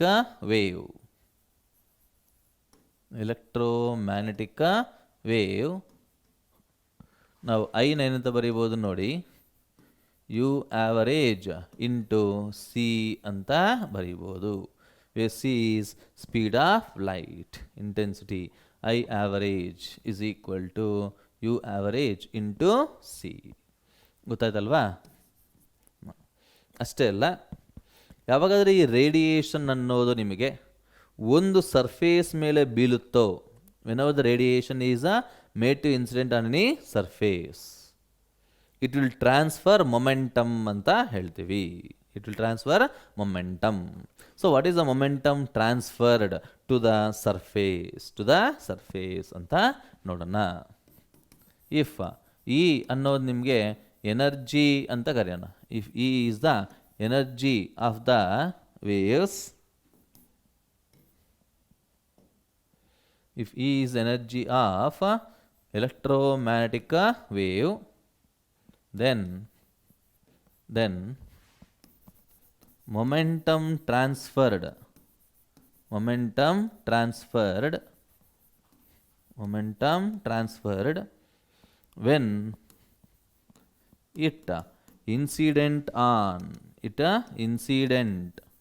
when it incident on absorbing surface, when it incident on absorbing surface, ಅವ ನಿಮಗೆ P will become equal to E by C ಅಂತ ಬರೀಬಹುದು. P will become equal to E by C. ನೋಡಿ, ಅರ್ಥ ಮಾಡ್ಕೊಳ್ಳಿ. Absorbing surface ಅಂತಂದರೆ ಯಾವ radiation ಆದರೆ ಒಂದು ಸರ್ಫೇಸ್ ಮೇಲೆ ಬೀಳುತ್ತೋ ಅಷ್ಟು ಎನರ್ಜಿ, ರೇಡಿಯೇಷನ್ ಇರ್ತಕ್ಕ ಅಷ್ಟು ಎನರ್ಜಿ ಈ ಸರ್ಫೇಸ್ ಅನ್ನೋದು ಅಬ್ಸಾರ್ಬ್ ಮಾಡ್ಕೋಬೇಕು. ಅದನ್ನು ಅಬ್ಸಾರ್ಬಿಂಗ್ ಸರ್ಫೇಸ್ ಅಂತ ಕರಿತೀವಿ. ಇನ್ case of reflecting surface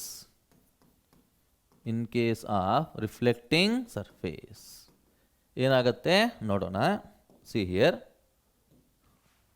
I will take a reflecting surface like this. ರೇ ಅನ್ನೋದು ಇನ್ಸಿಡೆಂಟ್ ಆಗಿದ್ದಾಗ ಇದಕ್ಕೆ ಇನಿಷಿಯಲ್ ಮೊಮೆಂಟಮ್ ಅನ್ನೋದು E by C ಇರುತ್ತೆ.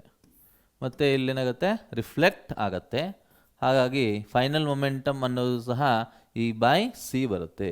ಇದು ಎಲ್ಲಿಂದ ಬರುತ್ತೆ ನಿಮಗೆ ಅಂತಂದರೆ ನೋಡಿ, ನಮಗೆ ಗೊತ್ತಿದೆ E ಅನ್ನೋದು MC² ಅಂತ ಅಂದ್ಬಿಟ್ಟು. ಹಾಗಾಗಿ E ಅನ್ನೋದು ನಿಮಗೆ MC ಇಂಟು C ಅಂತ ಬರೀಬಹುದು.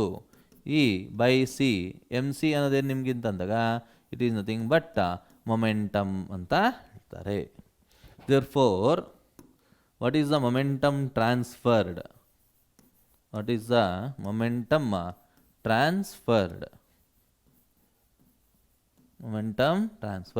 which is equal to final momentum minus initial momentum. ಇಲ್ಲೇನು ಬರುತ್ತೆ ನೋಡಿ, E by C minus of E by C ಅಂತ ಬರೀಬಹುದು.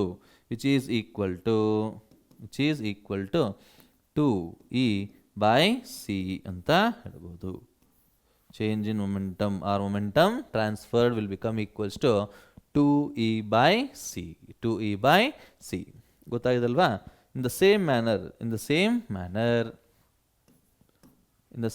manner, we have to understand what is the intensity of electromagnetic wave. ಅದರ meaning ಏನು ಅಂತ ಗೊತ್ತಿರಬೇಕು ನಮಗೆ. ನೋಡಿ, ಇಂಟೆನ್ಸಿಟಿ ಅಂತ ಅಂದರೆ ನಮಗೆ energy by area by time ಅಂತ ಹೇಳ್ತಾರೆ. Energy by area into time. ಇಲ್ಲ I is equals to E by T ನ ಏನು ಬರಿಬೋದು ನಾವಿಲ್ಲಿ, ಪವರ್ ಅಂತ ಬರಿಬಹುದು. ಪವರ್ ಬೈ ಏರಿಯಾ ಇದನ್ನು ಮರಿಬಾರ್ದು. Capital P divide by A ಅಂತ ಹೇಳ್ತಾರೆ. ಅರ್ಥ ಆಯ್ತಲ್ವಾ? ಸೊ ಇದರಿಂದ ನಮಗೆ therefore energy becomes equals to ಏನಾಗುತ್ತೆ ನೋಡಿ, intensity into area into time ಅಂತ ಬರಿಬಹುದು. E is called energy. So please note ಮಾಡಿ, ಏನಾಗುತ್ತೆ ಅಂತ ಗೊತ್ತಾಗುತ್ತೆ. Now let us think about pressure. ಯಾವಾಗಾದರೆ ಈ ಎಲೆಕ್ಟ್ರೋಮ್ಯಾಗ್ನೆಟಿಕ್ ರೇಡಿಯೇಷನ್ಸ್ ಅನ್ನೋದು ಒಂದು ಸರ್ಫೇಸ್ ಮೇಲೆ ಬೀಳುತ್ತೋ ಮೊಮೆಂಟಮ್ ಟ್ರಾನ್ಸ್ಫರ್ ಆಗಿರುತ್ತೆ. ಚೇಂಜ್ ಇನ್ ಮೊಮೆಂಟಮ್ ಆಗಿದ್ದಾಗ ಅದರ ಮೇಲೆ ಫೋರ್ಸ್ ಅನ್ನೋದು ಎಕ್ಸರ್ಟ್ ಆಗುತ್ತೆ. ಫೋರ್ಸ್ ಡಿವೈಡ್ ಬೈ ಏರಿಯಾ ಮಾಡಿದ್ದಾಗ ನಮಗೆ ಪ್ರೆಷರ್ ಅನ್ನೋದು ಸಿಗುತ್ತೆ. So what is the pressure? What is the pressure? We call it as radiation pressure ಅಂತ ಕರಿತೀವಿ. Radiation pressure. Radiation pressure P will become equal to I/C ಅಂತ ಬರೀಬಹುದು. This is for absorbing surface. This for absorbing surface ಅಂತ ಕರಿತೀವಿ. ಅದೇ ರೀತಿ ನಿಮಗೆ what is the radiation pressure in case of reflecting surface? ಇದೇ ರೀತಿ ನಿಮಗೆ radiation pressure is equals to 2I/C ಅಂತ ಬರೀಬಹುದು. What is this? For reflecting surface.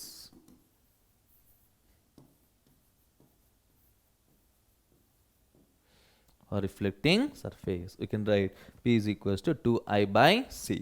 Absorbing ಸರ್ಫೇಸ್ಗೆ P equal to I/C ಅಂತ ಬರೀಬಹುದು. ಗೊತ್ತಾಗ್ತದಲ್ವಾ? Now let's see the next one, that is ನಾನು ಹೇಳ್ತಾನೆ ಇದೆ ನಿಮಗೆ ಫೋರ್ಸ್ ಅನ್ನೋದು ಏನಾಗುತ್ತೆ ಅಂತಂದ್ಬಿಟ್ಟು.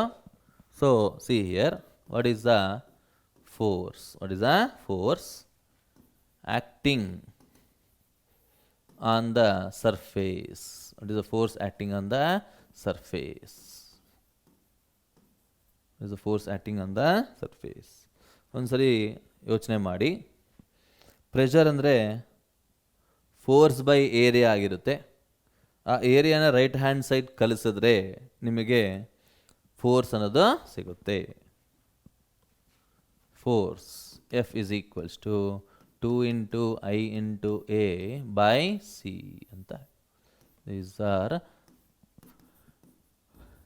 reflecting surface. This is for reflecting a surface ಅಂತ ಹೇಳ್ಬೋದು. So these are the important characteristics of electromagnetic waves. Electromagnetic waves. ಗೊತ್ತಾಯ್ತಲ್ವ ಹೇಳಿದ್ದೇನಂತ? ಸೊ ಪ್ಲೀಸ್ ಒಂದ್ಸರಿ ಅರ್ಥ ಮಾಡಿಕೊಂಡು ಇದನ್ನು ಸಿಂಪ್ಲಿಫೈ ಮಾಡಿ. ಡೆಫಿನೆಟ್ ಆಗಿ ನಿಮಗೆ ಈ ಫಾರ್ಮುಲಾಸ್ ಮೇಲೆ ಬಿಟ್ಟು ಬೇರೆ ಫಾರ್ಮುಲಾಸ್ ಮೇಲೆ ನಿಮಗೆ ಕ್ವಶನ್ಸ್ ಬರಲ್ಲ ಎಂಟ್ರೆನ್ಸ್ ಎಕ್ಸಾಮಿನೇಷನ್ಗೆ. Okay, please learn and practice. ಒಂದ್ಸರಿ ನೀಟಾಗಿ ಪ್ರಾಕ್ಟೀಸ್ ಮಾಡಿ, ಒಂದು 10 ಸರಿ ಬರೀರಿ. ಈ ಫಾರ್ಮುಲಾಸ್ ಎಲ್ಲ ನಿಮಗೆ ಈಸಿ ಆಗೋಗುತ್ತೆ. So let us see the next thing. One problem ಮಾಡೋಣ. ಏನು ಹೇಳ್ತಾ ಇದೆ ಅಂತ ಒಂದ್ಸರಿ ಓದಿ. An electromagnetic wave is traveling in vacuum with a speed 3 into 10 power 8 meter per second. Find its velocity in a medium having relative electric and magnetic permeability 2 and 1 respectively ಅಂತ ಕರೀತಿದ್ದಾರೆ. ನೋಡಿ ಏನನ್ನು ಕೊಟ್ಟಿದ್ದಾರೆ ನೋಡಿ. Speed of the wave is equal to 3 into 10 to the power of 8 meter per second ಅಂತ ಕರೀತಾರೆ. What is the relative electric permeability? Epsilon R is given as 2. Magnetic permeability mu R is equals to 1. ಹಾಗಿದ್ದಾಗ what is its velocity? What is its velocity? ಹೇಗೆ ಬರಿಬೋದು ನಾವಿಲ್ಲಿ? Already ನಾವು discuss ಮಾಡಿದ್ದೀವಿ. We know that velocity V is equals to C divided by root of mu r into epsilon r. So C ಅಂದರೆ 3 into 10 to the power of 8 ಆಗಿರುತ್ತೆ. Divide by root of epsilon R ಅಂದರೆ 1 2 mu r is 1. So simplify ಮಾಡಿ ನಮಗೆ speed ಅನ್ನೋದು ನಿಮಗೆ 3/√2 into 10 to the power of 8 meter per second ಬರುತ್ತೆ. ಗೊತ್ತಾದಲ್ವ ಹೇಗೆ ಮಾಡಬೇಕು ಅಂತ ಅಂದ್ಬಿಟ್ಟು. So these how we can apply the formula. ಅಷ್ಟೇ ಅಲ್ಲ, ನಮ್ಮ DPP ಯಲ್ಲೂ ಸಹ ನಿಮಗೆ ಕೆಲವು ಇಂಪಾರ್ಟೆಂಟ್ ನ್ಯೂಮರಿಕಲ್ಸ್ನ ಸಾಲ್ವ್ ಮಾಡಿದ್ದೀವಿ ಪ್ರೀವಿಯಸ್ ಇಯರ್ಸ್ದು. ಸೊ ಚೆಕ್ ಮಾಡಿ. ಎಲೆಕ್ಟ್ರೋಮ್ಯಾಗ್ನೆಟಿಕ್ ಸ್ಪೆಕ್ಟ್ರಮ್ ಏನು ಹೇಳುತ್ತೆ ನೋಡಿ. ಈ ಸ್ಪೆಕ್ಟ್ರಮ್ ಅಂದರೆ ಏನು ಅಂತಂದಾಗ ನಥಿಂಗ್ ಬಟ್ ಅರೇಂಜ್ಮೆಂಟ್ ಅಂತಲೂ ಹೇಳ್ಬೋದು ನಾವು. Is the arrangement of the wave lens ಅಂತ ಕರಿತೀವಿ. Arrangement of wave lens. Arrangement of wave lens. Okay, so ನೋಡಿ ನಾವಿಲ್ಲಿ ಯಾವಾಗಾದರೆ ಇಲ್ಲಿ ಸ್ಪೆಕ್ಟ್ರಮ್ನ ಬರೆದಿದ್ದೀವಿ. ಇದು ನಾವು ಲೆಫ್ಟಿಂದ ರೈಟ್ಗೆ ಹೋಗ್ತಾ ಇದ್ದರೆ ವೇವ್ ಲೆಂತ್ ಅನ್ನೋದು ಇನ್ಕ್ರೀಸ್ ಆಗುತ್ತೆ, ಫ್ರೀಕ್ವೆನ್ಸಿ ಅನ್ನೋದು ಕಮ್ಮಿ ಆಗುತ್ತೆ. ನೋಡಿ ಸ್ಟಾರ್ಟಿಂಗ್ ಏನಪ್ಪ ಬರೋದು ನಿಮ್ಗೆ ಅಂದರೆ ಗಾಮಾ ರೇಸ್ ಅನ್ನೋದು ಬರುತ್ತೆ, ಎಂಡ್ ಆಗೋದು ನಿಮಗೆ ರೇಡಿಯೋ ವೇವ್ಸ್, ಮಧ್ಯದಲ್ಲಿ ವಿಸಿಬಲ್ ಅಂತ ಹೇಳ್ತಾರೆ. ನೋಡಿ ಅಬ್ಸರ್ವ್ ಮಾಡಿ, ನಿಮಗೆ ಫ್ರೀಕ್ವೆನ್ಸಿ ರೇಂಜ್ ಅನ್ನೋದು ನಿಮಗೆ ಯೂಸಸಲ್ಲಿ ಹೇಳ್ತೀನಿ ನಾನು. ವೇವ್ ಲೆಂತ್ ರೇಂಜ್ ಅನ್ನೋದು ಮೆನ್ಷನ್ ಮಾಡಿದ್ದೀನಿ, ಪ್ಲೀಸ್ ನೋಟ್ ಮಾಡಿಕೊಳ್ಳಿ. ನೋಡಿ ಅಷ್ಟೇ ಅಲ್ಲ, ಗಾಮಾ ರೇಸ್ಗೆ ವೇವ್ ಲೆಂತ್ ಅನ್ನೋದು 10⁻12 ಮೀಟರ್ಗಿಂತ ಕಮ್ಮಿ ಇರುತ್ತೆ, ಅಂದರೆ ಪಿಕೋಮೀಟರ್ಗಿಂತ ಕಮ್ಮಿ ಇರುತ್ತೆ. ಅದು ನಿಮಗೆ ಎಕ್ಸ್ ರೇಸ್ಗೆ ಪಿಕೋಮೀಟರ್ ಟು ನ್ಯಾನೋಮೀಟರ್ ಇರುತ್ತೆ. ಅದು ಯು ವಿ ರೇಸ್ಗೆ ನ್ಯಾನೋಮೀಟರ್ 1 ನ್ಯಾನೋಮೀಟರ್ ಟು 400 ನ್ಯಾನೋಮೀಟರ್ ಅಂತಲೂ ಹೇಳ್ಬೋದು. ವಿಸಿಬಲ್ ರೇಸ್ಗೆ 400 ನ್ಯಾನೋಮೀಟರ್ ಟು 750 ನ್ಯಾನೋಮೀಟರ್ ಇರುತ್ತೆ. ನಿಯರ್ ಇನ್ಫ್ರಾರೆಡ್ ಮತ್ತು IR, ಮೈಕ್ರೋವೇವ್ಸು, ರೇಡಿಯೋ ವೇವ್ಸು ಇದೆಲ್ಲ ನಾವು ಬರೆದಿದ್ದೀನಿ, ಒಂದ್ಸರಿ ಅಬ್ಸರ್ವ್ ಮಾಡಿ. ಓಕೆನಾ? So this is about the electromagnetic spectrum which extends from X rays to what is that? Radio waves. So let us see what are the uses of electromagnetic waves. Uses of electromagnetic waves anta nodona. So see here, what are the uses? First one ಏನು ಅಂತಂದಿದ್ದಾಗ that is radio waves. First one ಇದು radio waves. ಇದರ frequency ಅನ್ನೋದು ಎಲ್ಲಿಂದ ಎಲ್ಲಿಗೆ change ಆಗುತ್ತೆ ನೋಡಿ, ಇಲ್ಲಿ 500 kHz to 1000 MHz ಅಂತ ಹೇಳ್ತಾರೆ. 1000 MHz. ಅವರ uses of this radio waves ಅನ್ನೋದಂತಂದರೆ ಇದು ನಿಮಗೆ ಆಂಪ್ಲಿಟ್ಯೂಡ್ ಮಾಡ್ಯುಲೇಷನ್ನಲ್ಲಿ ಯೂಸ್ ಮಾಡ್ತಾರೆ. ಯಾವ ಒಂದು ವೇವ್ಸ್ ಅಂದರೆ 530 kHz ಟು 1710 kHz ಮಧ್ಯದಲ್ಲಿ ಫ್ರೀಕ್ವೆನ್ಸಿ ಇರತಕ್ಕಂಥ ರೇಡಿಯೋ ವೇವ್ಸ್ನ ಆಂಪ್ಲಿಟ್ಯೂಡ್ ಮಾಡ್ಯುಲೇಷನಲ್ಲಿ ಯೂಸ್ ಮಾಡ್ತೀವಿ. ಅಷ್ಟೇ ಅಲ್ಲ, ಇದನ್ನು ಗ್ರೌಂಡ್ ವೇವ್ ಪ್ರಾಪಗೇಷನ್ಗೆ ಹೆಲ್ಪ್ ಆಗುತ್ತೆ ಅಂತ ಹೇಳ್ತಾರೆ. ನೆಕ್ಸ್ಟ್ ಒನ್ ನೋಡಿ, ಇದನ್ನು ಟಿ ವಿ ವೇವ್ಸ್, ಟೆಲಿವಿಷನ್ ವೇವ್ಸ್ಗೂ ಸಹ ನಾವು ಯೂಸ್ ಮಾಡಬಹುದು. ಇಲ್ಲಿ ನಿಮಗೆ 54 MHz ಟು 890 MHz ಅಲ್ಲಿ ನಿಮಗೆ ರೇಂಜ್ ಆಗ್ತಾ ಇರೋದು ಇದರ ಫ್ರೀಕ್ವೆನ್ಸಿ ಅಂತ ಅಂದ್ಬಿಟ್ಟು. ಯಾಕೆ ಇದನ್ನೆಲ್ಲ ಕಲಿಬೇಕು ನಾವು ಅಂತಂದರೆ, ನಿಮಗೆ ಬೋರ್ಡಲ್ಲೂ ಸಹ ಯಾವುದೋ ಒಂದು ಪರ್ಟಿಕ್ಯುಲರ್ ಫ್ರೀಕ್ವೆನ್ಸಿ ಕೊಟ್ಬಿಟ್ಟು ಇದು ಯಾವ ವೇವ್ ಕೆಳಗಡೆ ಬರುತ್ತೆ ಐಡೆಂಟಿಫೈ ಮಾಡಿ ಅಂತ ಹೇಳ್ತಾರೆ. ಹಾಗಾಗಿ you have to learn and understand the frequencies ಅಂತಲೂ ಹೇಳ್ಬೋದು.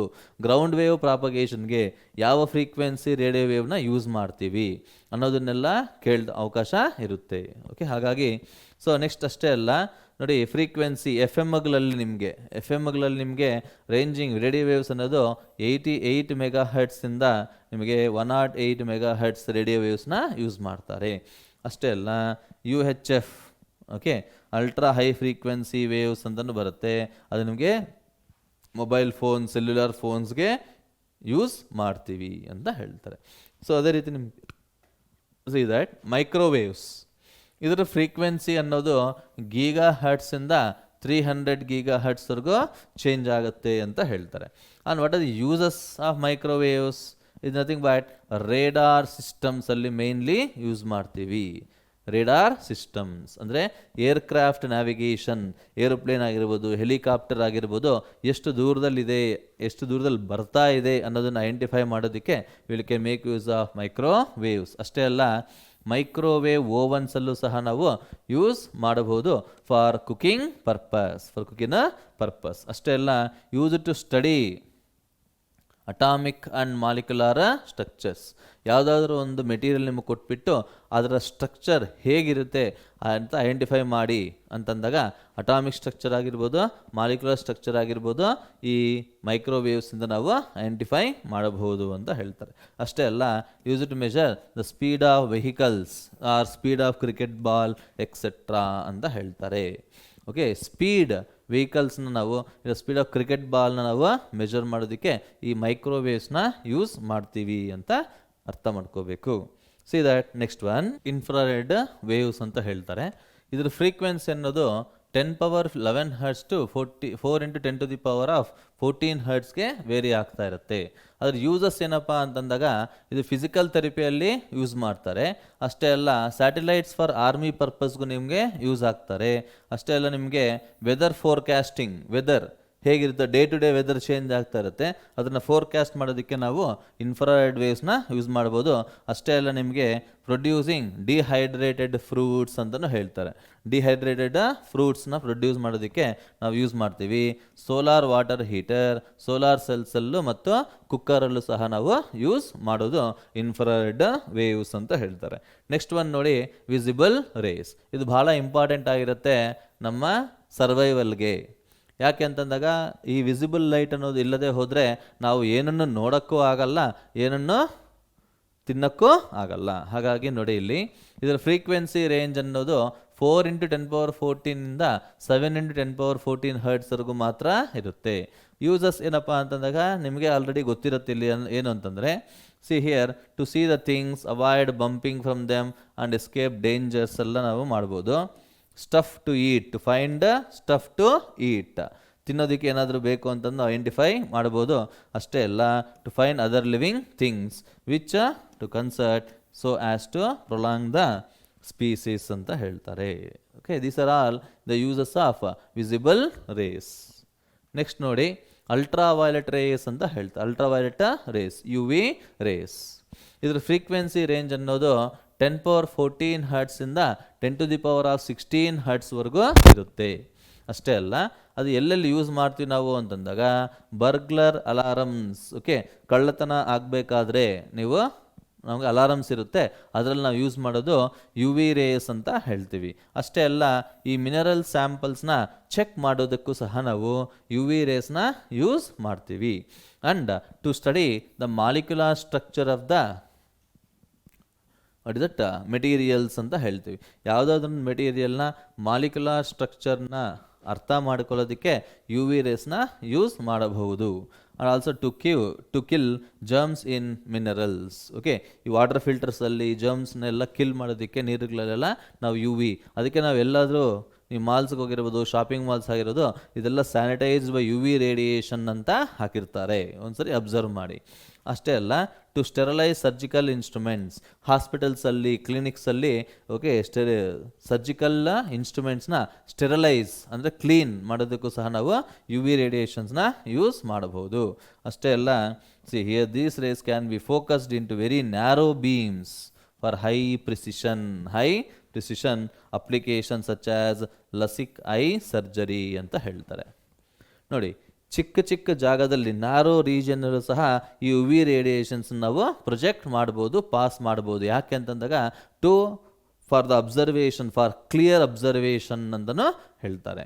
ಇದನ್ನೆಲ್ಲ ನಾವು ಯು ವಿ ರೇಸಿಂದ ನಾವು ಅರ್ಥ ಮಾಡ್ಕೋಬೋದು ಅಂತ ಹೇಳ್ಬೋದು. ನೆಕ್ಸ್ಟ್ ಒನ್ ನೋಡಿ, X-rays. What are this X-rays? ನೀವೆಲ್ಲ ಫೆಮಿಲಿಯರ್ ಆಗಿರ್ತೀರ. ಯಾವುದೇ ಒಂದು ಹಾಸ್ಪಿಟಲ್ಗೆ ಹೋದರೂ ಒಂದು ಫ್ರ್ಯಾಕ್ಚರ್ ಆಗಿದ್ದಾಗ ಹಾಸ್ಪಿಟಲ್ಗೆ ಹೋಗಿದ ತಕ್ಷಣ ನೀವು ಅವ್ರು ಕೇಳೋದೆ ಎಕ್ಸ್ರೇ ತೆಗೆಸಿ ಅಂತ ಅಂದ್ಬಿಟ್ಟು. ಹಾಗಾಗಿ ನಿಮಗೆ ಅದ್ರ ಬಗ್ಗೆ ಐಡಿಯಾ ಇರಬೇಕು. ಅದರ ಫ್ರೀಕ್ವೆನ್ಸಿ ರೇಂಜ್ ಅನ್ನೋದು 10⁻16 ಹರ್ಟ್ಸಿಂದ 10⁻21 ಹರ್ಟ್ಸ್ವರೆಗೂ ಚೇಂಜ್ ಆಗುತ್ತೆ. ಅದು ಯೂಸಸ್ ಏನು ಅಂತಂದಾಗ ಎಸ್ಪೆಷಲಿ ನೋಡಿ, ಸರ್ಜರೀಸಲ್ಲಿ ಯೂಸ್ ಮಾಡ್ತೀವಿ. ಫ್ರ್ಯಾಕ್ಚರ್ನ ಡಿಟೆಕ್ಟ್ ಮಾಡೋದಕ್ಕೆ, ಡಿಸೀಸ್ಡ್ ಆರ್ಗ್ಯಾನ್ಸ್ ಡಿಟೆಕ್ಟ್ ಮಾಡೋದಕ್ಕೆ, ಸ್ಟೋನ್ಸ್ ಇನ್ ದ ಬಾಡಿಯಲ್ಲಿ ಎಲ್ಲಾದರೂ ಸ್ಟೋನ್ಸ್ ಸ್ಮಾಲ್ ಕಿಡ್ನಿಯ ಸ್ಟೋನ್ಸ್ ಆಗಿರ್ಬೋದು ಅಂಥದನ್ನು ಐಡೆಂಟಿಫೈ ಮಾಡೋದಕ್ಕೆ ಎಕ್ಸ್ರೇಸ್ನ ಯೂಸ್ ಮಾಡ್ತೀವಿ. ಅಷ್ಟೇ ಅಲ್ಲ, use in engineering to detect fault, crack on bridges, testing of welds ಅಂತಲೂ ಹೇಳ್ಬೋದು. ಈ ಬ್ರಿಡ್ಜ್ಗಳಲ್ಲಿ ಚಿಕ್ಕ ಕ್ರ್ಯಾಕ್ಸ್ ಅನ್ನೋದು ಇರುತ್ತೆ, ಅದನ್ನೆಲ್ಲ ಡಿಟೆಕ್ಟ್ ಮಾಡೋದಕ್ಕೂ ಸಹ ನಾವು ಎಕ್ಸ್ರೇಸ್ನ ಯೂಸ್ ಮಾಡಬಹುದು. ಅಷ್ಟೇ ಅಲ್ಲ, they are used in metro station to detect metal or explosive materials. Metro station ನಾವು ಹೋಗಿದ್ದಾಗ, ಇಲ್ಲಾಂದರೆ ಮಾಲ್ಸ್ಗೆ ಹೋಗಿದ್ದಾಗ ಅಲ್ಲಿ ಸೆಕ್ಯೂರಿಟಿ ಅವರು ಒಂದು ಬ್ಯಾಟ್ ಥರ ಇಟ್ಕೊಂಡು ನಮಗೆ ಚೆಕ್ ಮಾಡ್ತಾರೆ. ಅದೇನು ಡಿಟೆಕ್ಟ್ ಮಾಡುತ್ತೆ ಅಂತಂದಾಗ, ಎಕ್ಸ್ರೇಸ್ ಪ್ರೊಡ್ಯೂಸ್ ಮಾಡಿದಾಗ ನಾವೇನಾದರೂ ಮೆಟಲ್ನ ಕ್ಯಾರಿ ಮಾಡ್ತಾ ಇದ್ದೀವಾ, ಇಲ್ಲ ಎಕ್ಸ್ಪ್ಲೋಸಿವ್ ಮೆಟೀರಿಯಲ್ನ ಕ್ಯಾರಿ ಮಾಡ್ತಾ ಇದ್ದೀವಾ ಅನ್ನೋದನ್ನು ಡಿಟೆಕ್ಟ್ ಮಾಡೋದಕ್ಕೂ ಸಹ ಎಕ್ಸ್ರೇಸ್ನ ಯೂಸ್ ಮಾಡ್ತೀವಿ. ಅಷ್ಟರಲ್ಲಿ ಯೂಸ್ಡ್ ಇನ್ ಸೈಂಟಿಫಿಕ್ ರಿಸರ್ಚ್. ಇಲ್ಲೇನಿಲ್ಲ, ಕ್ರಿಸ್ಟಲ್ ಸ್ಟ್ರಕ್ಚರ್ಸ್ ಬಗ್ಗೆ ಅರ್ಥ ಮಾಡ್ಕೊಳ್ಳೋದಕ್ಕೆ ಇಲ್ಲಿ ನಾವು ಎಕ್ಸ್ರೇಸ್ನ ಯೂಸ್ ಮಾಡಬಹುದು. Next will go with what is a gamma rays. What are this gamma rays here? ಅದರ frequency is a first waves are first rays in electromagnetic spectrum ಅಂತಲೂ ಹೇಳ್ಬೋದು, ಲೆಫ್ಟಿಂದ ರೈಟ್ಗೆ ಹೋಗಿದ್ದಾಗ. ಸೊ ಫ್ರೀಕ್ವೆನ್ಸಿ ಅನ್ನೋದು 3 × 10^18 ಹರ್ಟ್ಸಿಂದ 5 × 10^22 ಹರ್ಟ್ಸ್ವರೆಗೂ ಚೇಂಜ್ ಆಗುತ್ತೆ. ಅದರ ಯೂಸಸ್ ಏನು ಅಂತಂದಾಗ to produce nuclear reactions, especially nuclear reactions ನಡೆದಿದ್ದಾಗ ಈ ಗಾಮಾ ರೇಡಿಯೇಷನ್ಸ್ ಅನ್ನೋದು ಆಚೆಗೆ ಬರ್ತಾ ಇರುತ್ತೆ. ಅಷ್ಟೇ ಅಲ್ಲ, ನ್ಯೂಕ್ಲಿಯರ್ ರಿಯಾಕ್ಷನ್ಸ್ ಬರೋದಕ್ಕೂ ಸಹ ಈ ಗಾಮಾ ರೇಸ್ ಅನ್ನೋದು ಹೆಲ್ಪ್ ಆಗುತ್ತೆ ಅಂತ ಹೇಳ್ತಾರೆ. And also used in radiotherapy treatment of tumours. ಚಿಕ್ಕ ಚಿಕ್ಕ ಗಡ್ಡೆಗಳೇನಾದರೂ ಇದ್ದಾಗ ಅದನ್ನು ಟ್ರೀಟ್ ಮಾಡೋದಕ್ಕೂ ಸಹ ನಾವು ಗಾಮಾ ರೇಸ್ನ ಯೂಸ್ ಮಾಡಬಹುದು. ಅಷ್ಟೇ ಅಲ್ಲ, ಕ್ಯಾನ್ಸರ್ನು ಸಹ ನಾವು ಟ್ರೀಟ್ ಮಾಡಬಹುದು. And are used for in food industry. ಯಾಕೆ ಫುಡ್ ಇಂಡಸ್ಟ್ರಿಯಲ್ಲಿ ಯಾಕೆ ಯೂಸ್ ಮಾಡಬೇಕು ನಾವು ಅಂತಂದಾಗ to kill pathogenic micro organism ಅಂತ ಹೇಳ್ತಾರೆ. ಓಕೆ, ಯಾವ ಆರ್ಗ್ಯಾನಿಸಮ್ಸ್ ಅಂದರೆ ನಮಗೆ ಹಾನಿ ಆಗಿರುತ್ತೋ ಅಂಥ ಒಂದು ಆರ್ಗ್ಯಾನಿಸಮ್ಸ್ನ ಕಿಲ್ ಮಾಡೋದಕ್ಕೆ will use the gamma radiations ಅಂತ ಕರಿತೀವಿ. Use to provide valuable information about the structure of atomic nucleus. Atomic nucleus ತುಂಬ ಚಿಕ್ಕದಾಗಿರುತ್ತೆ. ಅದು ಮೆಟೀರಿಯಲ್ ಒಳಗಡೆ, ಮಾಲಿಕ್ಯೂಲ್ ಒಳಗಡೆ, ಆಟಮ್ ಒಳಗಡೆ ನಿಮಗೆ ನ್ಯೂಕ್ಲಿಯಸ್ ಅನ್ನೋದು ಇರುತ್ತೆ. ಅಂಥ ಒಂದು ನ್ಯೂಕ್ಲಿಯಸ್ ಸ್ಟ್ರಕ್ಚರ್ನ ಕೊಡತಕ್ಕಂಥ ಎಬಿಲಿಟಿ ನಮ್ಮ ಗಾಮಾ ರೇಸ್ಗೆ ಇರುತ್ತೆ. ಯಾಕೆ ಅಂತಂದಾಗ ಪೆನೆಟ್ರೇಟಿಂಗ್ ಪವರ್ ಅನ್ನೋದು ತುಂಬ ಜಾಸ್ತಿ ಇರುತ್ತೆ ಅಂತ ಹೇಳ್ತಾರೆ. So this are all the uses of electromagnetic waves. It's A very small chapter. You can easily understand, you can easily learn, and don't leave this chapter so that you can easily get at least 2 marks in the board examination and 4 marks in our NEET and JEE entrance examination.